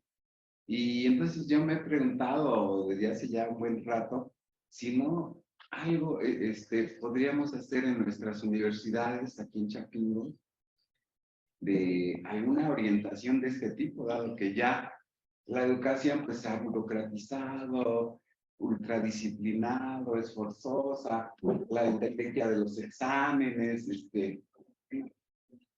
y necesitamos hacer algo más llamativo, más placentero, más creativo. Y creo que por ahí puede haber algo para nuestras universidades, en general para la educación, ¿no? Los filósofos frecuentemente invocan al niño, ¿no? Vamos a recuperar al niño, al que está preguntando por todo, ¿no? Y resulta que ya cuando llegamos a ser adultos, los estudiantes, los profesores, nosotros también, pues luego nos olvidamos de eso, ¿no? De estar preguntándonos, de estar asombrándonos, porque ya todo lo vemos normalizado. El sentido común se ha normalizado y entonces ya nos preguntamos. Y hacemos todo muy plano, muy cuadrado, ¿no? Entonces, ¿qué te parece? Sí, muy bien. Mira, hay dos precisiones ahí. Precisamente hay un, retomando aquel francés de leer en las flores del mal, tiene un pequeño fragmento de un poema que se llama Embriagaos. Dice Baudelaire, embriagaos de vino, de poesía o de virtud, pero embriagaos. ¿Ah? A eso me refería con que no tiene que ser, no estamos hablando de una sustancia, hay que estar embriagados de virtud, por ejemplo, ¿no? Entendiendo la metáfora, digamos, ¿no? Y lo que usted apunta en el sentido de la educación, del asombro, es fundamental. O sea, por ahí va, ¿no? Inclusive, pues Nietzsche, ¿no? En el Zaratustra, cuando habla de las 3 transformaciones del espíritu, ¿no? Cuando el espíritu se transforma en camello, ¿no? Es este espíritu que carga, ¿no? Que trabaja mucho, luego se transforma en león, que es el espíritu rebelde que desafía, y luego se transforma en niño. ¿Qué puede hacer el niño que no pueden hacer el camello y el león? Que el niño se asombra de todo. Y que juega, y que el niño no ha perdido su capacidad de asombro. Entonces, de alguna manera, con base a lo que usted está planteando, y precisamente a esta idea de Nietzsche, esa es nuestra labor como docentes, propiciar esas tres transformaciones del espíritu, ¿no? ¿Cómo? Pues más allá del paradigma tecnocrático hegemónico, ¿no? Que usted muy bien detecta de cómo se ha transformado la educación en la actualidad. Hay que medir, hay que probar, ¿no? Tiene que ser productivo, tiene que ser rentable. Sí, sí, no lo niego, pero no es lo único, ¿no? Y entonces, el leer por placer, el estudiar por placer, el crear otro tipo de mecanismos, de recursos didácticos. La filosofía, a fin de cuentas, es amor por la sabiduría, ¿no? No es un discurso intrincado de términos ininteligibles, porque si no, no sirve para nada, ¿no? Y entonces, en ese sentido, por ejemplo, la propuesta de Nietzsche es muy útil, es muy potente, porque nos permite echar mano del arte y de otros recursos y de un espíritu para lograr eso, ¿no? Embriaguémonos de vino, de poesía, de virtud, ¿ah? Porque además se identifica embriaguez con el vicio. Ay, ya no está hablando del vicio, ¿no? ¿Ah? No, es de virtud, ¿no? O sea, vivir embriagados de virtud. ¿Por qué no? ¿Ah? Pero eso es lo que está estigmatizado. Eso es lo que no cuadra en estos momentos, ¿no? Ay, la filosofía es inútil, ay, no sirve para nada, por eso la vamos a sacar. Y luego nosotros como filósofos no la creemos. No, sí, no es inútil, no sirve. Es que la filosofía no sirve para nada, ¿no? O sea, ¿no? Nos ponemos en un pedestal, nos aislamos en nuestra torre de la gente. Es que lo que yo hago no sirve para nada, o no es para las masas, o ¿no? Que inclusive ahí podemos también criticar a Nietzsche algunas cosas, pero nosotros solitos nos ponemos de apechito. Nos estamos quejando y también nos ponemos de apechito. Luego escribimos unas cosas que la nada nadea, ¿no? Y un montón de términos, y entonces nos alejamos del público, no nos alejamos de los estudiantes, nos alejamos de todo el mundo, ¿no? Y luego estamos llorando como filósofos de, ay, no, ay, ya nos sacaron de, ¿no? O sea, es terrible, ¿no? Y de las humanidades, pues, en general. Entonces, el pensamiento de Nietzsche es muy útil para sacudir nuestros paradigmas y decir, vamos a buscar alternativas, vamos a embriagarnos de vino, de poesía, de virtud, de lo que quiera, pero embriagarnos.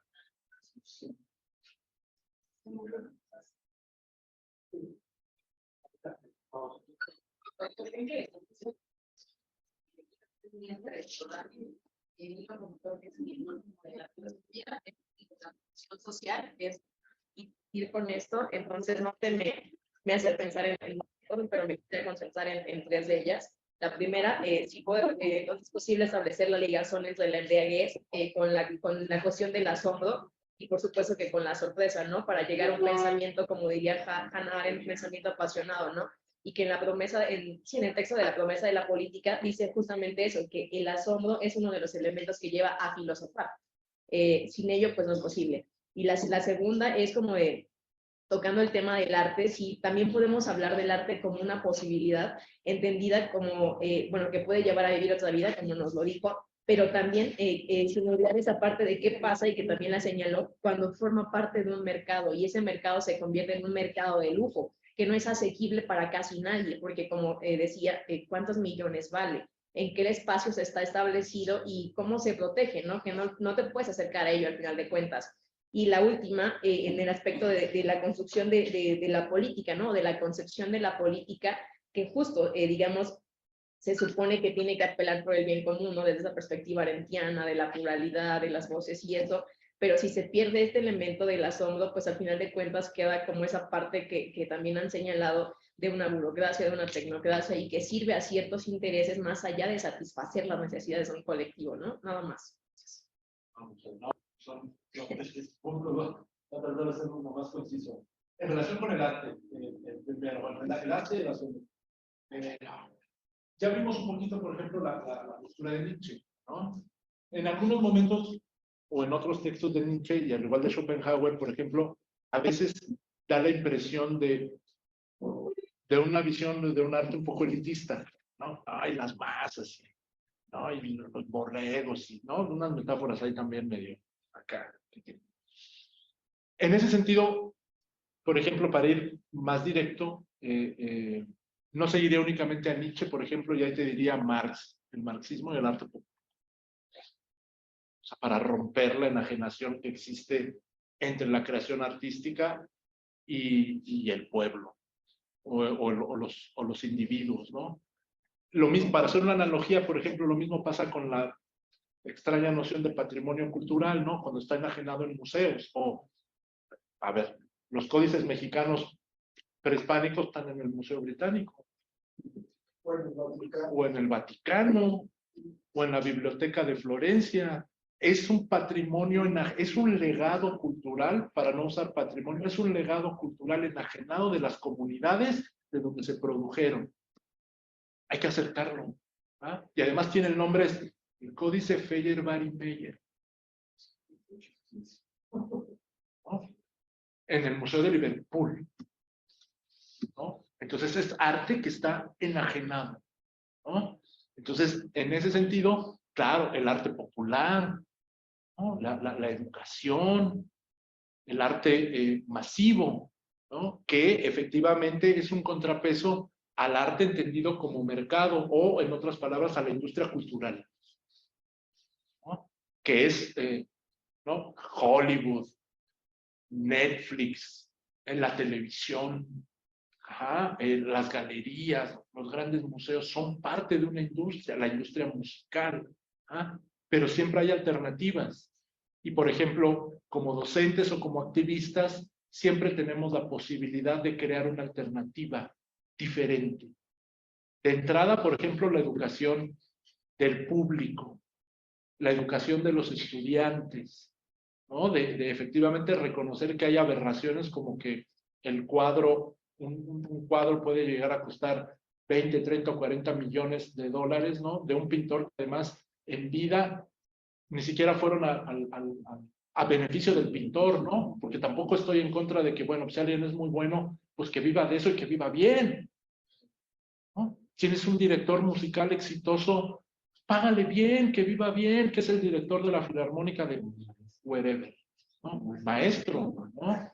Sí, un maestro, un escritor, ¿no? Bueno, ya no me gusta meterme en cosas, por ejemplo, de mi vida personal, pero yo en mi juventud era futbolista profesional. Son salarios, no puede ganar más un futbolista profesional que un médico,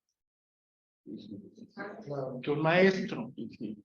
Que, no, lo que pasa, ¿no? Y, ahí hay una enajenación, ¿no? Pero independientemente de esa enajenación, en esas coyunturas es, por ejemplo, nosotros como docentes donde podemos actuar, porque tenemos una responsabilidad, ¿no? Que es precisamente educar y educarnos, ¿no? Entonces, mostrar esas coyunturas, mostrar la enajenación, que no solo es el arte por el arte, ¿no? Sino cuál es la función del arte, cuál es la función social de la filosofía, ¿no? Que ahí fue donde inició tu pregunta, ¿no? Tiene que ver con el asombro, tiene que ver con el pensamiento crítico y tiene que ver con la libertad de pensamiento. Inclusive reconocer que la propia libertad puede ser utilizado como una ideología o como una herramienta de dominación. O sea, es crítica de la crítica, o dirían ahora los analíticos meditativos, ¿no? O sea, criticar la propia libertad, ¿no? Yo empecé a investigar sobre la libertad cuando, después del atentado del 11 de septiembre, sale el presidente de Estados Unidos, que en ese tiempo era George Bush, en un portaaviones, con una pared de militares atrás, y la primera palabra del discurso fue: la libertad ha sido atacada. Yo como filósofo dije, ahí hay algo raro, ahí hay algo que no me cuadra, ¿no? Y entonces, en ese sentido, pues lo que nos queda es eso, ¿no? Profundizar sobre la función social de la filosofía y nosotros mismos, como filósofos, no aislarnos de la sociedad. Claro, la filosofía sirve, ¿ah? La filosofía es útil, ¿no? Aunque después van a escuchar esto algunos otros colegas y van a decir, ay, no, ese güey, ¿no? O sea, no, la filosofía sirve, por supuesto. Y si nosotros si precisamente nosotros nos creemos que no sirve o abonamos ese discurso, pues nosotros solitos estamos también contribuyendo, ¿no?, a que la sigan borrando de las humanidades, ¿no? Entiendo que no todo es divulgación, pero si seguimos escribiendo de esa manera tan horrible, o si no salimos de nuestra torre de marfil y queremos hacer puros monográficos o puras cosas súper técnicas que nadie entiende, ¿no? Entonces, darnos cuenta de eso y fomentar otras alternativas, ¿no? Y bueno, pues esto es una provocación, Nietzsche es un provocador y bueno, pues qué cosas. Maestro. Muchas gracias por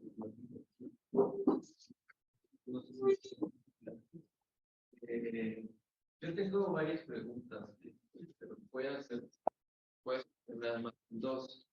O sea, me gusta mucho con toda la reconstrucción que nos ofreces respecto de la hambre, que es no como, no en la noción no reducida, sino como potencia, o como esta capacidad de cuestionar la realidad, que en el fondo es lo que marca el trabajo de Nietzsche, ¿no? Como una crítica a la modernidad, ¿no? Que es parte de un contexto, parte de unos autores que en ese momento están criticando la imposición del cálculo racional de la modernidad. Y una parte que me gustó mucho fue cuando hiciste esta cita sobre las fiestas de Unicacasí, que tú mencionaste que la subsección era la ruptura del principio de individuación. Pero mi pregunta es más bien un poco crítica, quiero saber tu opinión, porque a mí me parece que Nietzsche, aunque hace una crítica a la modernidad, no puede disociarse de la modernidad. Es decir, me gustaría saber un poco más acerca de esta crítica a la principio de liberación, en donde solo se limitó a este pacto de los seres humanos, pero en última instancia esta capacidad de acercarse, de cuestionar la realidad a través de la empresa, también termina siendo muy individual. O yo lo leí así, entonces como una recuperación de las capacidades que un sujeto puede tener y renunciar al cálculo racional, a la representación de la realidad, y dejarse y abrirse a la potencia y cuestionarla, y abrirse a la creatividad. Pero todo esto termina siendo parte también, pues, de un momento histórico, ¿no? Donde hay una crítica a la manera, pero también no existe como en el pensamiento de los pueblos originarios cuestionamientos a los binarismos, a las concepciones heredadas de la modernidad con las que muchas veces pensamos, ¿no? Entonces me gustaría saber eso. Y una segunda cosa que creo que a mí hasta me convenciste de ver a Nietzsche en mis clases, porque algo que me gusta es como enseñarles es hablar de pluralismo filosófico, de que no hay una sola respuesta, que puede haber muchas, que a lo mejor alguna les acomoda, ¿no? Pero hacer este tránsito de pensadores del siglo antes de Cristo, del siglo XIX, a veces es difícil en estudiantes de bachillerato. Y tú mencionabas mucho la visión tecnocrática del mundo. Entonces me gustaría saber tú cómo distingues la visión tecnocrática del mundo, de capitalismo, de modernidad. Si crees que es importante hacer estas distinciones para ubicar a los autores. Y ya, felicidades. Gracias. Voy también a tratar de ser lo más concisos que pueda, me da la desmesura.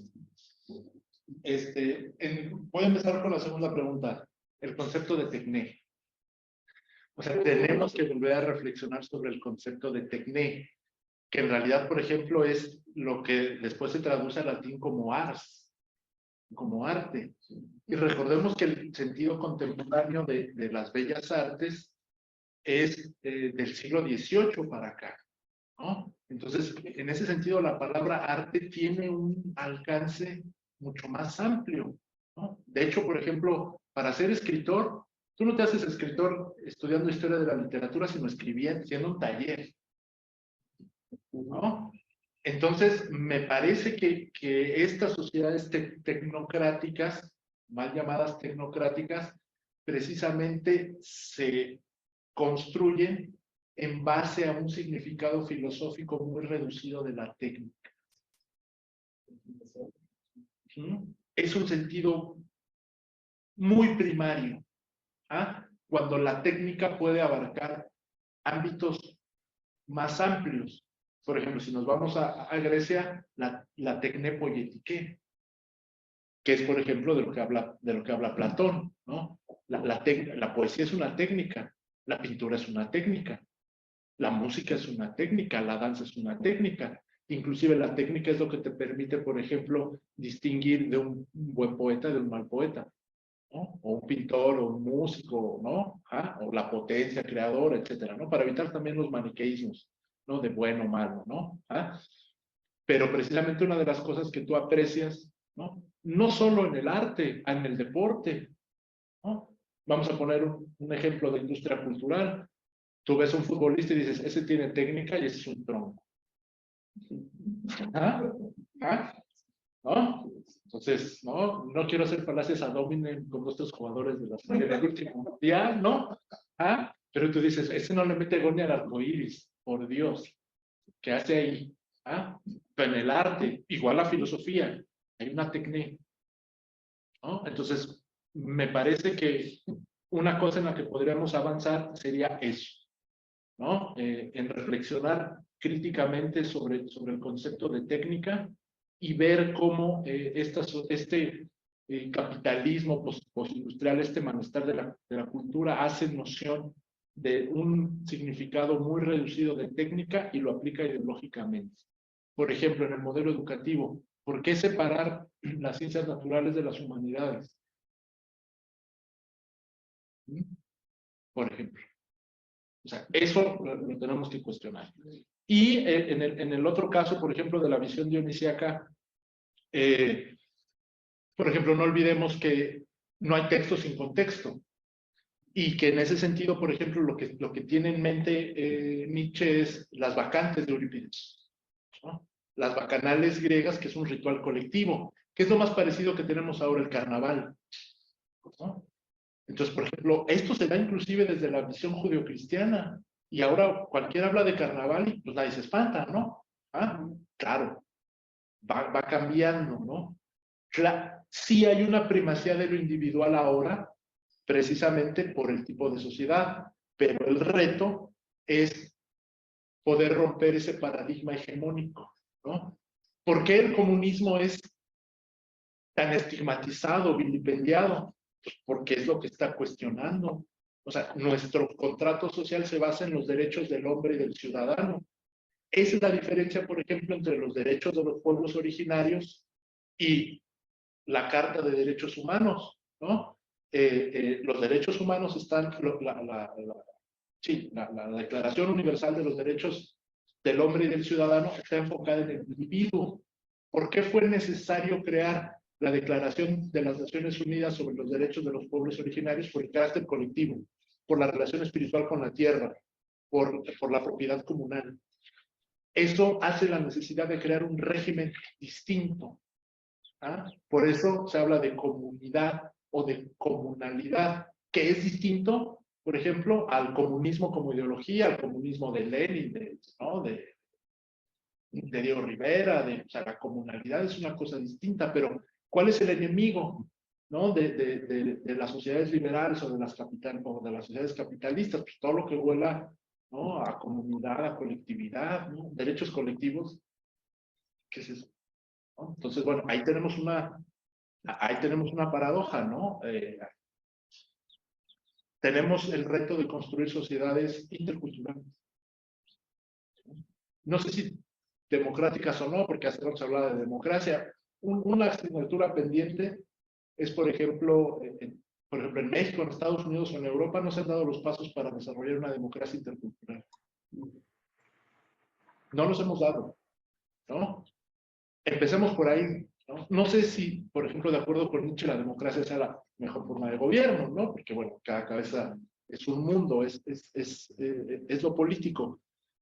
Pero ahí hay una tensión entre lo individual y colectivo, ¿no? Que tú apuntas muy bien y que, bueno, digamos, yo no tendría la respuesta definitiva y no creo que nadie la tenga, ¿no?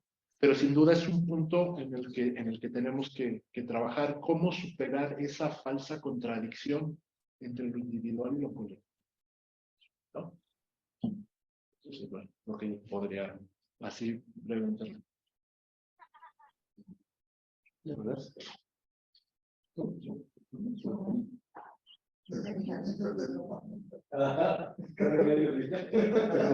Bueno, rápido. Como decía, me encantó sobre todo la cuestión del arte. Realizar dos cosas. La parte que lo decías tú como un puente o como una relación cuando hablabas de la embriaguez, cuando hablabas del arte, la cuestión del juego, la cuestión lúdica. No, nada más lo hace como una con la importancia del juego.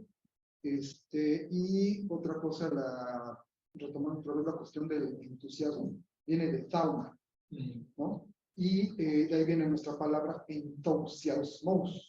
El entusiasmo viene de fauna, del asombro, ¿no? Cuando nos entusiasmamos y entusiasmos es algo así como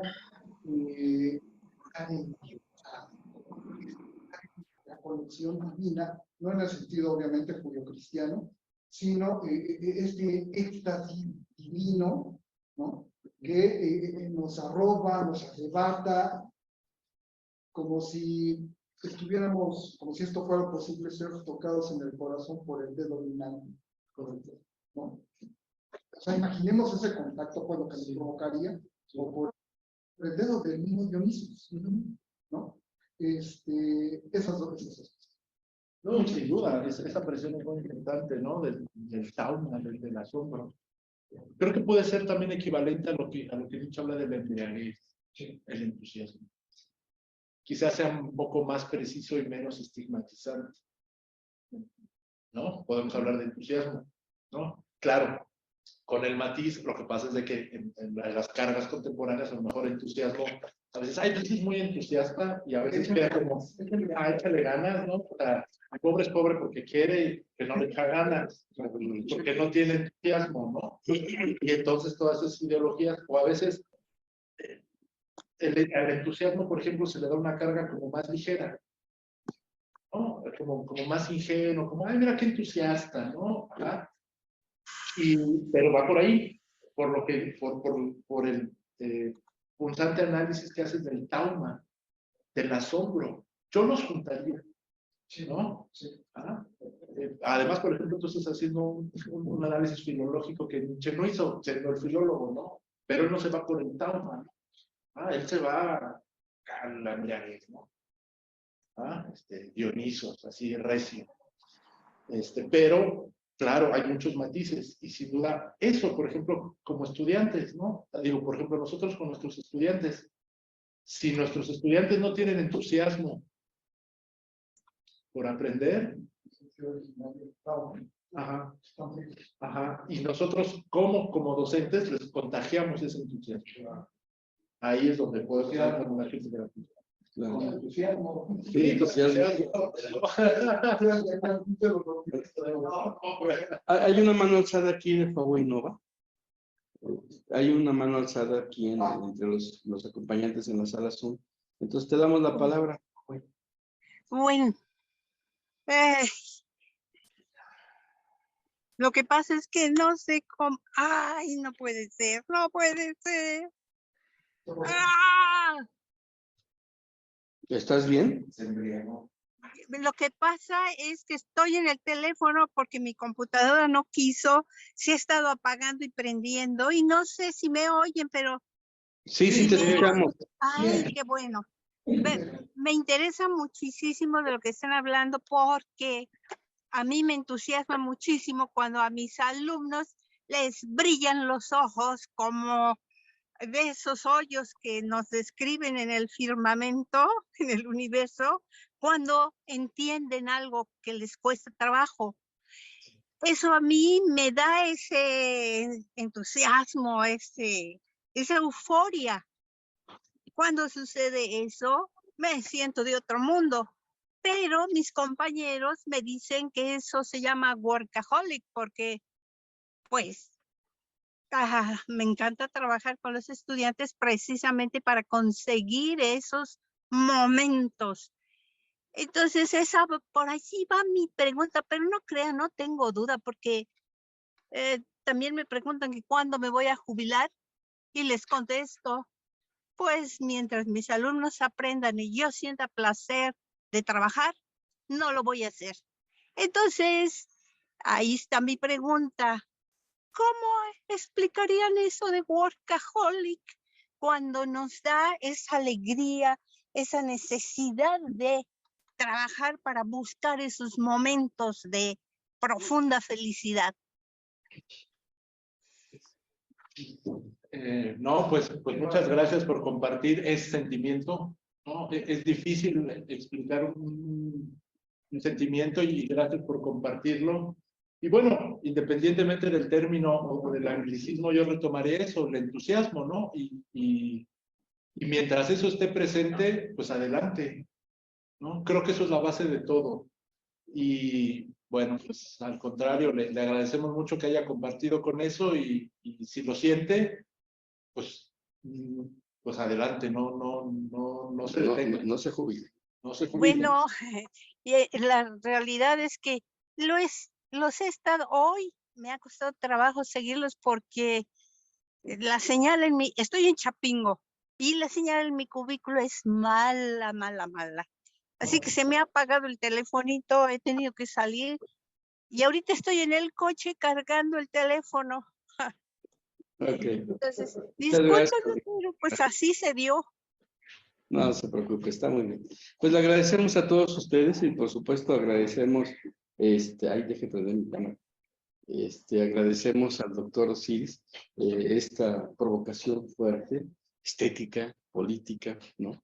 Que nos permitió adentrarnos a otra forma de entender a Nietzsche.